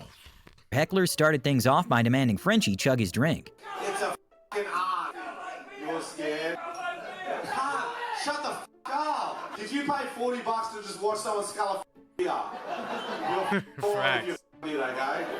I'll scull it later, don't worry. You'll see a shoe, okay? But the heckler was just getting warmed up. There has to be a code word for kicking people out. There has to be a code word for kicking people out. Because as my job as the entertainment, I could only do crowd control to a certain level. As soon as somebody get out of hand, pizza, nigga, get him out in $5 or less. Yeah, get him out of here because I'm hot and ready, nigga. No cap. No cap. No cap. Get him out of here before I up it and get him deep fried. Oh, God. No cap. Oh, shoot. What, boy? No cap, man. It just has to be a code word, like, because that just messes up the set. It messes up the momentum. It's not worth it. It's not worth it at all. Stop yelling out too, otherwise you're going to have to get kicked out, man, okay? I'll scull it at some point. Don't worry, you'll see it, mate. I don't want to peak too early. Actually, will you leave if I do it? With his set completely derailed, Frenchie finally decided to engage with the heckler, all while discreetly pointing to security to get him out of there. See, look, discreetly pointing at security, the set's derailed. There's another 60 people in there who paid the money to see the set that can't see the set. Like, it's too much going on to where, like, bro, we could have got him out of here way quicker. We already knew what he was on. He wasn't going to calm down. It's a missed opportunity. This is bad security. Turn it up. Shut the f*** up. Turn what up, cunt? The volume? What do you mean by turn it up, bro? What was it again? Sorry? What do you do with yourself, mate? What do you do for work? That's not a job, bro. You work for the government too, don't you? The heckler wasn't about to go out quietly, deciding to make a very grandiose exit. Good call, good call. Shout out comedians for always keeping it lighthearted, because they're doing an outstanding job. A stand-up job. A stand-up job by not putting hands on every single person in here. Frenchie got incredibly lucky that the glass bottle didn't hurt him. Hopefully that heckler got an assault charge right after. A man at a David Lucas show simply would not stop talking, completely derailing the set. David finally had enough and jokingly told him there would be consequences. Y'all gotta shut the fuck up. The show's almost over. This is not your show. I hit you in the head with this microphone. Man. You want one of those? Huh? You gonna crash out. I'm gonna hit you in your kneecap. No, I'm gonna take this stool up against that knee. David was certainly joking, but the heckler was not. He immediately started threatening another person in the crowd. Hey, come on, bro. We got a show, man. See, comedians go, they practice their set, they put so much into them. This sucks. Drop all the way. No, he good. Break that. Hey, all right. And then the man actually came on stage. Props to him. He didn't come in hot. But after a joke from David, he definitely started getting there. Let me see you smile. Yeah, I know them bitches. Oh, wait, you see me during the day? Let me see. It wasn't really. Yeah. Oh my God! Come on, bro. What's wrong with this guy? Hey, we ain't seen me. I can find you, motherfucker. Oh my God! Jesus Christ! His racist comment resulted in him being immediately booed off stage, and thankfully he just left without acting on his previous threats, which was a huge sigh of relief. Matt Rife has had his fair share of people trying to get at him on stage, but the only time things ever got Why does Matt Rife get so much? I don't know nothing about Matt Rife. physical was when he spotted a man who was built like a tank. How old are you? 22. Oh, shit. You're not 22 years old. No, there's no fucking way. Stand up right now. Stand up right now. That is a lot for 22. Naturally, Matt challenged him to an arm wrestle, clearly in the mood to take an L that night. Oh, you gonna do it? Oh, let's go. Let's go. Let's go. You can't arm wrestle on a stool, though, can Here's you? the thing. If I win, you gotta move to a different city. Let's do it, dog. 1, 3. Oh, God. Oh. To be honest, I don't think Matt moved the guy's arm even an How did it turn bad from this? This looks like it was all in good fun. inch in his direction. I'm so confused how it goes wrong. While this video looks like it was recorded on a potato, it captures the most heated moment in Joe Rogan's entire career. Oh, I thought that was gonna go wrong. Okay. It all started after That he was the nicest crowd interaction yet. finished his set, and a woman made it clear she was not a fan of his jokes about women. The way that you talk about women, I talk about men. And in a serious way. You can't say that and then say that you're not. You can't say that and then confront somebody about what they're doing. And you definitely can, but I'm more so saying that it becomes more hypocritical, and it becomes a thing where they, even though it's the right message, people are looking at the messenger and being like, you're telling me that, so I'm gonna ignore you. You know what I'm saying? That's why you have to be the change that you want to see in the world. You want to stop seeing so much woman hating men content and men hating women content, then you got to start showing love. You got to start appreciating. You got to treat others how you want to be treated. This is just not a great look for your overall mission. Great. Serious, bro? Yeah, I do a lot. I'm so serious about it that I make it funny. You got to. I'm laughing, but usually they're crying, so that's I like it that way. She then went from 0 to 100, delivering fighting words and a personal jab at his impersonations. Enough with these clownish impersonations of women with no brains but lots of beauty. Well, the ones that are smart are Look never at my eyes funny. when you're talking. Like, in a relationship. I always do that. I don't think so, Joe. Look at my eyes when you talking. I don't know if she's trying to like condemn him or like bag him. Hold on, like, cause if a shorty say, "Look at my eyes while you talking," hold on now. Hold on now. Hold on. Oh, tough.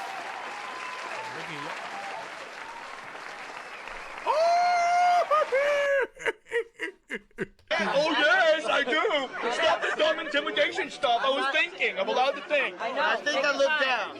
Don't tell people where to look. That's not how you communicate with adults. You don't tell them, look in my eyes. I'm not your dog, and I'm not a little kid. Joe stood his ground, refusing to let her disrespect him, but she kept escalating the threats against him with a lit cigarette. You don't talk to people like that. That's dumb. That's not gonna work. See, Joe, you need it like right. You're right. But I'm telling you, Joe, just imagine, like, I can see it now. Like, imagine like an 8 out of 10. Like, you right there, dress on, proper length, like heels on it. I can see it. Mascara. Oh, no, her eyebrows aren't done, but it's because it's natural with it.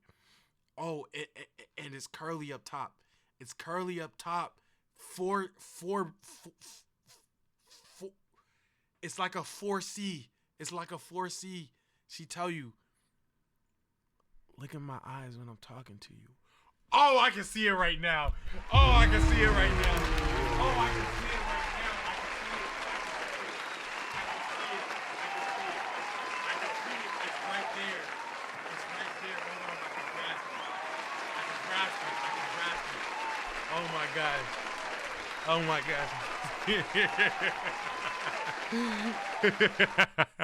But that's Come okay. on. Gotta do it. I don't. So don't threaten it. I'm not threatening. This is dumb shit. That's dumb. No, you say no. I'm not on stage. I'm talking. You saying you're gonna burn me with your cigarette? No, You're not burning Oh, anybody. that's not flirting. That's not flirting. When did she say that? When did she say that? That's not flirting. That burning me with the cigarette is, that's not my type of steez right there. That's dopey talk. That's dopey dum-dum talk. Joe finally had enough when the woman put her hands on him, with that lit cigarette still in hand. You're gonna burn people? You're an out-of-shape older woman. You're not burning anybody. You're out of shape younger woman. I'm in very good shape. I bet you are. Just keep working Yeah, on it. don't touch me. Whoa! Don't touch me. While some people said Joe might have crossed the line pushing the woman's hand off him, she had just threatened to burn him. So you Yeah, can't and her hand should have never been on him either. I get it. Like, blame him come for on, not like, taking any risks. Neither of them should have been touching neither of them. Renee Vaca was mid-set when a heckler interrupted, either trying to flirt or start a fight. Not quite sure. You gotta go. If she's gonna get secure, bro, your job is to make her secure again. Do you even have a girlfriend? I don't have a girlfriend. Why? What you trying to f***? You're giving everybody advice and it's shit advice, like I said. It's shit advice. You got a man? No. So shut the f*** up. Nah, come on. Like, the thing is, I was actually rooting for her. I was legit rooting for her. Yo, come on, bro. Even if I didn't, in that moment, if he would have looked at me, you got a girl? Yeah.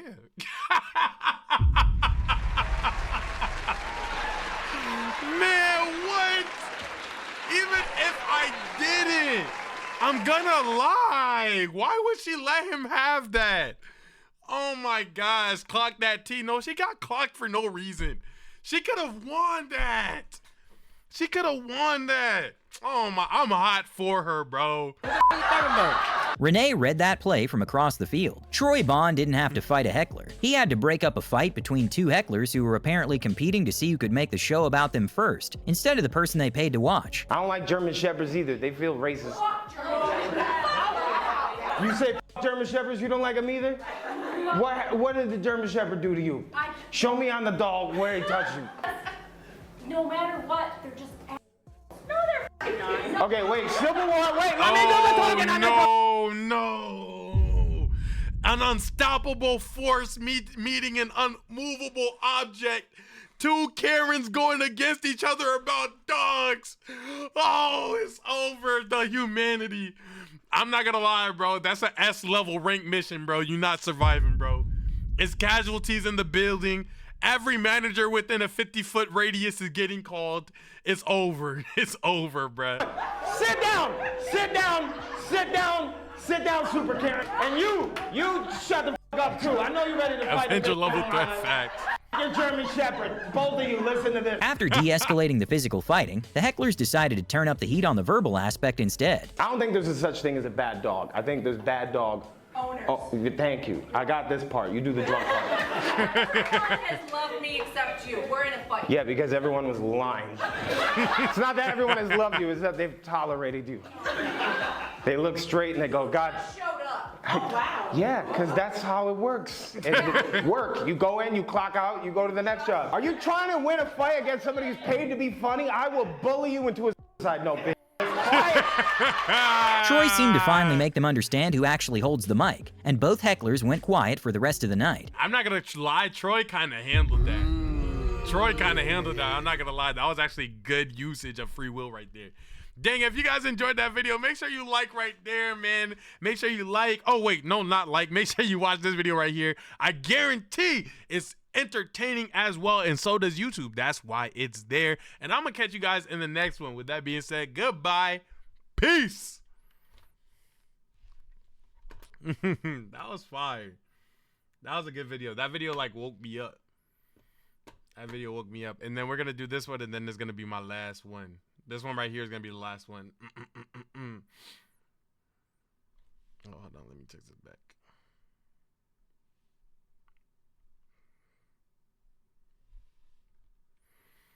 All right, 3, 2, 1. I have been in Asian people's business, and I don't feel sorry about it. Across TikTok, across Instagram, and now on YouTube, the Asian community has had a lot of things going on. I've seen the H-Mart stuff. I've seen some stuff about facial features. I've seen the studies conversation, and this one is adding to the fire of whatever's going on. And I'm just here to talk about it. This is The Asian Community is in Shambles by Sadagascar. Welcome back to Stanley Live. Let's get into it. Let's go. And then here we go. All right, so I'm sure we can probably all tell by just watching this video, but I am Asian. Okay, I am Asian as shit. But here's the thing, okay? I didn't have the luxury of growing up around other Asian people, okay? I am from like the whitest, smallest town in America. So, I had to deal with this thing called racism a lot because, you know, I was different than everyone else. And don't get me wrong, okay? Racism was taken very seriously at my school, but like only towards the black kids, you know? I don't know why, but you know, if someone, you could pronounce a black kid's name wrong and there would be a whole ceremony, right, talking about Black History Month. Meanwhile, I'm getting fucking like hate crime in the bathroom because my eyes are too squinty. And you know, either way, my whole point being is it's my turn now. Okay, I've been waiting about 15, 16 years for this moment because now I can take back the crown. Now I'm allowed to fucking rip on white people, all right? Recently, there's been a whole lot of drama on TikTok regarding Asian people and white people and Asian people culture. And I feel like as someone who grew up in a very white area and was discriminated against my entire life, and now I live in Southern California, I am like the perfect person to talk about this. Now, it all started when this girl posted this video right here, where she pretty much just admitted to like whenever she's in an Asian market and she sees a white person, she kind of gives them a side eye and a weird look because it's like, yes, this is literally what started everything across all the platforms about conversations regarding any Asian community stuff. Why is it on my feed? I don't know, but yes, it is her. Wow. Ironically, I've actually never seen the full video or the first video. I really am a nice person, but I can't stop myself from giving snark to the white people at Asian grocery stores. I'm sorry. I'm sorry. I'm not sorry. I can't stop doing it. Like, I just side eye every time I see you there. What are you doing here? And like, arguably, I could be in the right if they're like, you know, taking up space loudly in the way. But I do it even when they're not. I do it when I just see you down the aisle way picking out like your pre-made sushi. I'm over there like, and I know I'm wrong for it because like, especially if it's a small mom and pop grocery store, which I just got back from, like, go support them. Go support them. You didn't do anything wrong. I'm just a bitch. I'm just a bitch. I'm a really nice girl, but I'm also a bitch. But also, white people, keep going to Asian grocery stores, keep supporting small businesses. But I do hate it when white people come in there and they're like, oh my God, I've seen this on TikTok, and their kids are running around amok like, you know, there is like this untapped side of like consciousness that does happen where, like, for example, there was a lot of racism in my schools growing up in terms of like just absolutely horrendous things being said, sounds being made, etc. based off of my skin color. And then the thing that tends to happen is these individuals grow up and they learn that what they were doing wasn't right. Not necessarily that they were racist in it of themselves, but they did things that would be enough to be considered racist. But they grow up, and because they realize it, that's basically them not doing it anymore is their version of repent.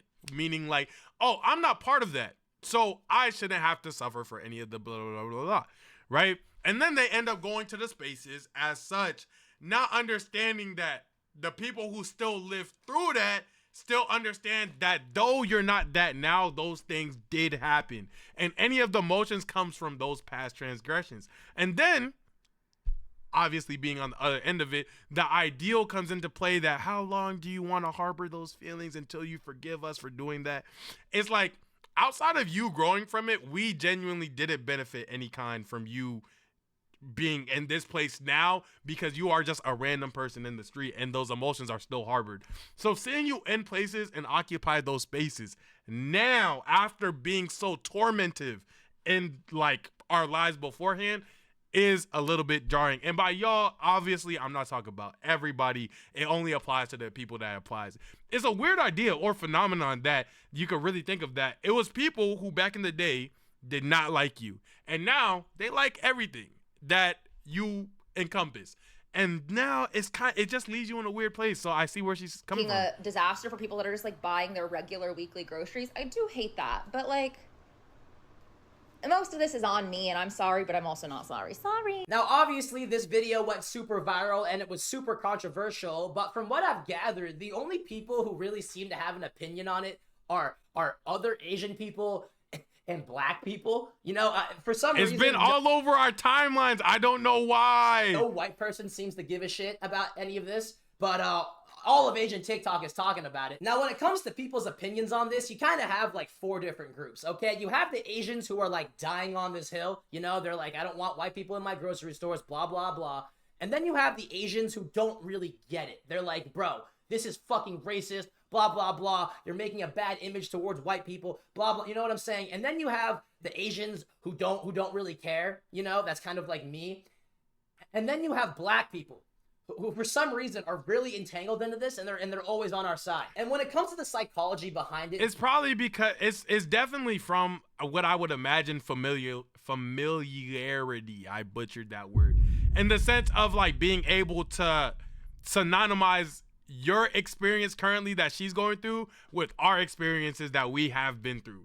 And I'm pretty sure that's why the two situations are intertwined, even though it's completely isolated in actuality from like the black community. I feel like that's why it's happening. Basically, the reason why Asian people are mad at white people for going to Asian grocery stores. And you know, this is kind of like, I just mentioned this in the last video that I reacted to today, where I was saying that the interesting thing is, you know, emotions are real. Like trauma, emotions, responses are all real. But emotions at the end of the day is what I'm focusing on. Emotions are real. And having an emotion, in my mind, is never wrong. You can never have a wrong emotion, in my opinion, because you can't control that. However you feel is literally however you feel. However, where you can go wrong is what you do once you have the emotion and how you choose to express it. So with the shorty in this scenario, side-eyeing them to me is not, and I could be wrong, but side-eyeing to me is not enough of a problematic thing for her to do. The most it can make somebody feel is unwelcome, but they'll still have full ability to shop, they'll full ability to come back, occupy the space, etc. Where it would become a problem then is if she started like being basically aggressive towards them, if she started like physically not allowing them into spaces that aren't hers, things of like that nature. That's where it starts becoming a problematic situation, is what I would assume in the argument. Because having emotions is not something that I will blame the lady for, because that's real. You hold sentiments towards things that are bad to you. If you got burnt by something in the past, you're gonna look at something that's hot, even if you're not touching it, and be wary of the fire that's next to you. That's just real life. Is because all throughout their entire life, being Asian wasn't seen as a good thing, okay? White people would be racist towards Asians, all right? Not all of them, I know. It's a blanket statement, but you get what I'm saying, okay? And that was like, what, 5, 6 years ago? You blame all the Asians for COVID. There was all that Asian hate going on. Fast forward to now, 2025, being Asian is cool, quote unquote cool. It's trendy. People want to drink matcha, boba, fucking Korean barbecue. And all of a sudden, white people want to participate in the Asian culture. But it's like, hold on. Wait a second. I thought we started COVID, motherfucker. I thought we ate bats. I thought the shit that we eat was gross. You know what I'm saying? And that's basically the whole sort of like argument behind it. Like, no, you guys stay in your own lane. You already hated us. You hated us enough. We're not accepting you guys. We're not going to let you gentrify our culture. That's basically the gist of it, okay? They're essentially just gatekeeping because Asians used to get a lot of hate. And it's like, what happened to that energy now? Go stay on that side, you feel me? Especially when you have shit like matcha being... See, and I could be wrong here. I feel like this essentially kind of takes the original creator's point and kind of radicalizes it. Because the original creator didn't say that she was doing things to keep them out of the space. It's just that she side-eyes them when they get into the space and thinks that they shouldn't be there, which is two very different actual things that are happening. I'm not gonna lie. But I do know that there are people who are like, yo, keep them out of our spaces. I do know that's for sure an audience that's out there. Gentrified. People are adding strawberries to it. Why the fuck is strawberries being added to matcha? And on top of that, dude, like, why is it called performative? I fucking hate that. I hate how matcha has turned into this sort of like meme of a drink. I can't get it from Starbucks anymore without my friends calling me performative. Like, what the? That's how I feel about quarter zips. No cap. That's how I feel about quarter zips. That's how I feel about going to cafes. That's how I feel about reading. Would you believe that I have a book And I got DM'd for posting a picture where books were visible and people called it performative. Bro, I literally on my life have a tote bag that I've been using for the last 5 years. I can't wear it right now. If I wear it right now, I'm a red flag. It's literally, I don't even want to get into it. Let's stay on track. Who am I performing for? Shut the fuck up, okay? Name 5 books. I'm not gonna be able to, but I got more than 5 books. Beer can. I would drink it out of a Coors Banquet can. If it meant like I could have matcha without someone fucking judging me for it, calling me performative. Like, why has that become a thing? But the most interesting part about this is the arguments between the Asians, because you have all of these, like, I guess you could say Asians, and they're arguing with all of these white Asians, you know, these Asians who have white friend groups. Maybe they have a white boyfriend, blah, blah, blah. And, you know, the white Asians are basically saying, like, yo, guys, it's not that deep. We can let everyone into our stores, blah, blah, blah. And you know, the Asians are like, you guys are fucking brainwashed. And you guys are pick-me's who put down your Asian culture for the validation of white people. And, you know, all the white Asians are like, whoa, I don't know what the fuck you just said. That I just have white friends. And then all the Asians are like, yeah, but they're internalizing fucking racism and oppressing you, and you don't even realize that. And then the white Asians are just like, I mean, I guess, bro, but they're just my homies and they're white. And it's just this whole like thing that, and it really just comes down to the people who have had bad experiences with white people and the people who have had good experiences. And as someone who is from a white ass town and has had both, I have been on both sides of the spectrums, white ass town, and I moved to an Asian ass area in California.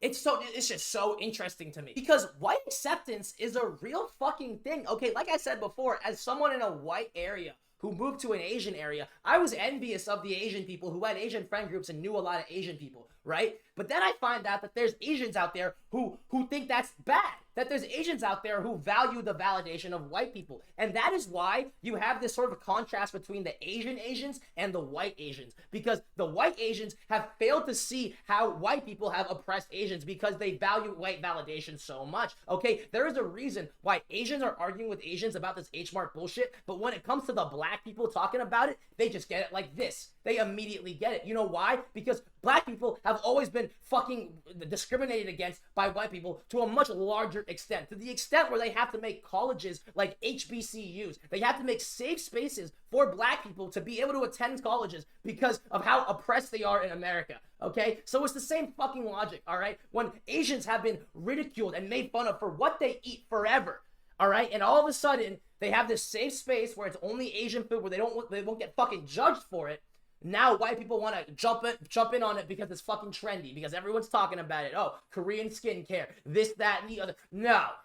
Like, imagine a white guy tried to attend an HBCU. Actually, that has definitely happened a good amount. But at the same time, it's usually like the blackest white kid you know, all right? I guess that's the only exception. If you are going to go into H-Mart as a white person, you better be the most tapped in Asian motherfucker I know. You better be the most Chinese white guy I have ever met. That's hilarious. And even though that's like a totally valid point, this entire argument is still like in a gray area. Because here's and I get what he's saying, because it essentially falls apart without nuance. Like, at the end of the day, the problem that becomes problematic is you have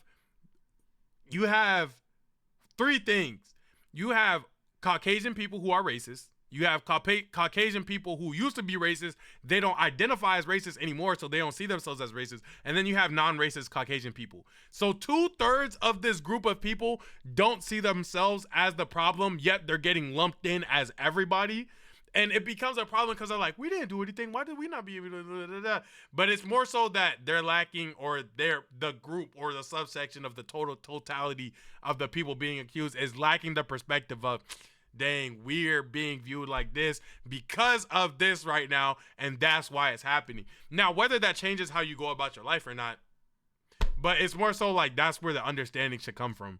The thing, okay, at the end of the day, this is racism, all right? Asian people not wanting white people in their supermarkets is racist, all right? That point blank period. But let's fucking remember, dude, the stuff that Asian people eat has been the punchline of Asian jokes forever. Okay, oh, Asian eats dogs, Asians eat cats, Asian eats fucking bats and starts COVID, you know? Like, are we really gonna sit here and act like Asians being offended by white people all of a sudden wanting to try their culture and wanting to do it because it's trendy and cool on social media now? Are we really gonna sit here and act like Dang, that's somebody said he touches his hair a lot, and now I can't unsee it. something? Is that wrong? Is that a reaction that a human shouldn't have? Because I'm telling you guys right now, I don't give a fuck if a white person goes into H Mart and buys some noodles, okay? But like, dude, I totally understand where people are coming from. Yeah. Like, why the fuck would we allow this and Yeah. open these, let these people Facts. into our culture with open arms when they rejected the fuck out of our culture, when they blamed a global pandemic on our culture? Which, to be fair, I mean, it was because of Asian people, but it's like, dude, they were calling it the Kung Flu, you know, the Wuhan fucking sickness, whatever the fuck. You know, they were like, you know what I'm saying? Asians during COVID were just like the punchline of every fucking joke. And now all of a sudden, now everyone wants to be fucking Asian. Everyone wants to take part in the culture. No. Okay, I totally get where the people are coming from who don't like it, even though I don't give a shit. Like, just watch this video right here. Okay, this girl explains it perfectly. What's crazy is when I was in elementary school, I'd be bullied for being Asian. I'd be bullied for my name, for not knowing English, and the school lunches I would Her bring. nails are phenomenal. Hold on, bring that back. Here, okay, this girl explains it perfectly. What's crazy is when I was in elementary school, I'd be bullied for being Asian. I'd be bullied for my name, for not knowing English, and the school lunches I would bring. She moving too My mom much. would pack me kimbap, which is Korean sushi, and they were telling me that the same girls that bullied me for that then are now like, let's go get boba, let's go get sushi. Bro, I used to get bullied for bringing Caribbean food to school, gang. Because obviously my parents are Haitian. And now it's like if they go on a vacation, it's like, yeah, let's go to the islands. Let's go out. Let's go to the yams. I'm trying to get everything jerked on chicken, man. No cat, plantains, all that. It does get to a point of like, you know, like, cool, I guess they appreciate the culture now. But at the same time, I would be remiss to say if it's literally the sentiments of, I'm not saying don't eat it. It's more so the sentiments of like, you could have made my childhood more fun, less stressful, and easier, and you didn't. And now you just get to share the things that I love. And I can't, and to not even be able to be vocal about it without sides being like, nah, they could do what they want, or you're wrong for that, etc. It's a hard position to be in. Because realistically, I don't care, but I also can't forget. Realistically. Let's go get matcha. Korean beauty, Korean skincare. Okay. If you watched that and didn't understand what she was talking about, Feel me, either Sid? A, you're white, or B, you're Asian and you're just not, I'm taking away your Asian card, bro. Like, no, you're not allowed. Like, dude, back in high school, do you want to know what white people would say to me whenever we got into an argument? Go eat a dog, okay? You want to know what they would say during COVID? Go eat a bat, all right? What Asian people eat have been the punchline of Asian jokes since I don't even know when. So I really don't understand why it's such a big deal when Asian people don't want white people in their grocery stores, bro. Like fuck off. All right, so when it comes to my final thoughts, you know, I agree. You know, I don't think white people should be in H Mart, especially with all the COVID bullshit and all the jokes. But at the same time, dude, I'm not gonna care. You know, I see a white dude, I'm gonna just be like, "What's good, bro?" If anything, you're probably an ally. Let's be real. You think anyone who's really racist towards Asians is going into H Mart? H Mart. But yeah, all in all, I'm still gonna take the Asian side, especially because I am aware of all the bullshit Asians have gone through with white people, and just the irony of it. Like it'd be one thing if Asians were like considered dirty or like, you know, some other bullshit, but the main punchline, like I said, is the fact that we eat weird shit. Now you want to eat our shit? I don't know. But yeah, that's gonna be the video, guys. Hope you all enjoyed it. Hope I educated at least one of you. If you liked the video, subscribe. If you didn't, fuck you. This was a W video. Shout out to all my Asians out there, bro. I love y'all. Y'all got mad support from the islands. Y'all got mad support from the Caribbeans. You got mad support from the black people, man. No cap. If you guys enjoyed the video and found it entertaining, this video is even more entertaining. I guarantee it. And YouTube also guarantees it. That's why it's right there. And I'll see you guys in the next one. With that being said, goodbye. Peace.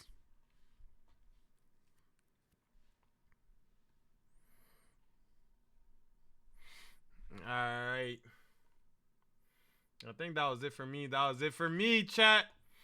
All right, chat. W stream 2 streams today. 2 streams today. 4 videos each. This was a good day. This was a good day. This was a vibe. I appreciate y'all showing up for the morning and the afternoon stream. No cap. I love y'all. Y'all have a fantastic day. You know that. Hold on. Let's see if we can get one more freestyle. Let's see if we can get one more freestyle in. I doubt. Don't be too judgmental. Let's see. Because, you know, picking a beat is a lot. Let's see.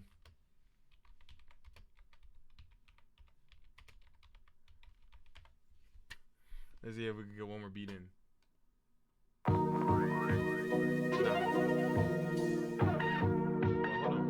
Hold on.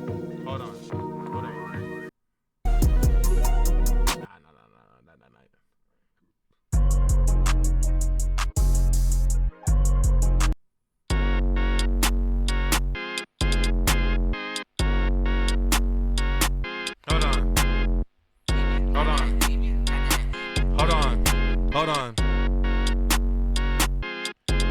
You know it's the end of the stream. Pull up with all of my team. Me and my nigga got money. Think it's gonna make my jeans fall. Yeah, it's gonna fall down my jeans. And you know that we stay clean. And you know that we stay fresh. And that boy gonna be fresh to death. Fresh to death and he all in the casket. And that girl got her eggs like a basket. And you know that I'm running the fastest. And the shorty, she wanting my jacket. Damn. She wanting my jacket, she wanted my hoodie. I tell her to give it back. She wanted my jacket, she wanted my hoodie. I told her to give back my goodies. She wanted my goodies. I told her to let she suck woodies. Hold up. The end of the stream and the end of the day. By 3:45, I'm getting paid. By 5:45, I'm getting laid. Hold on.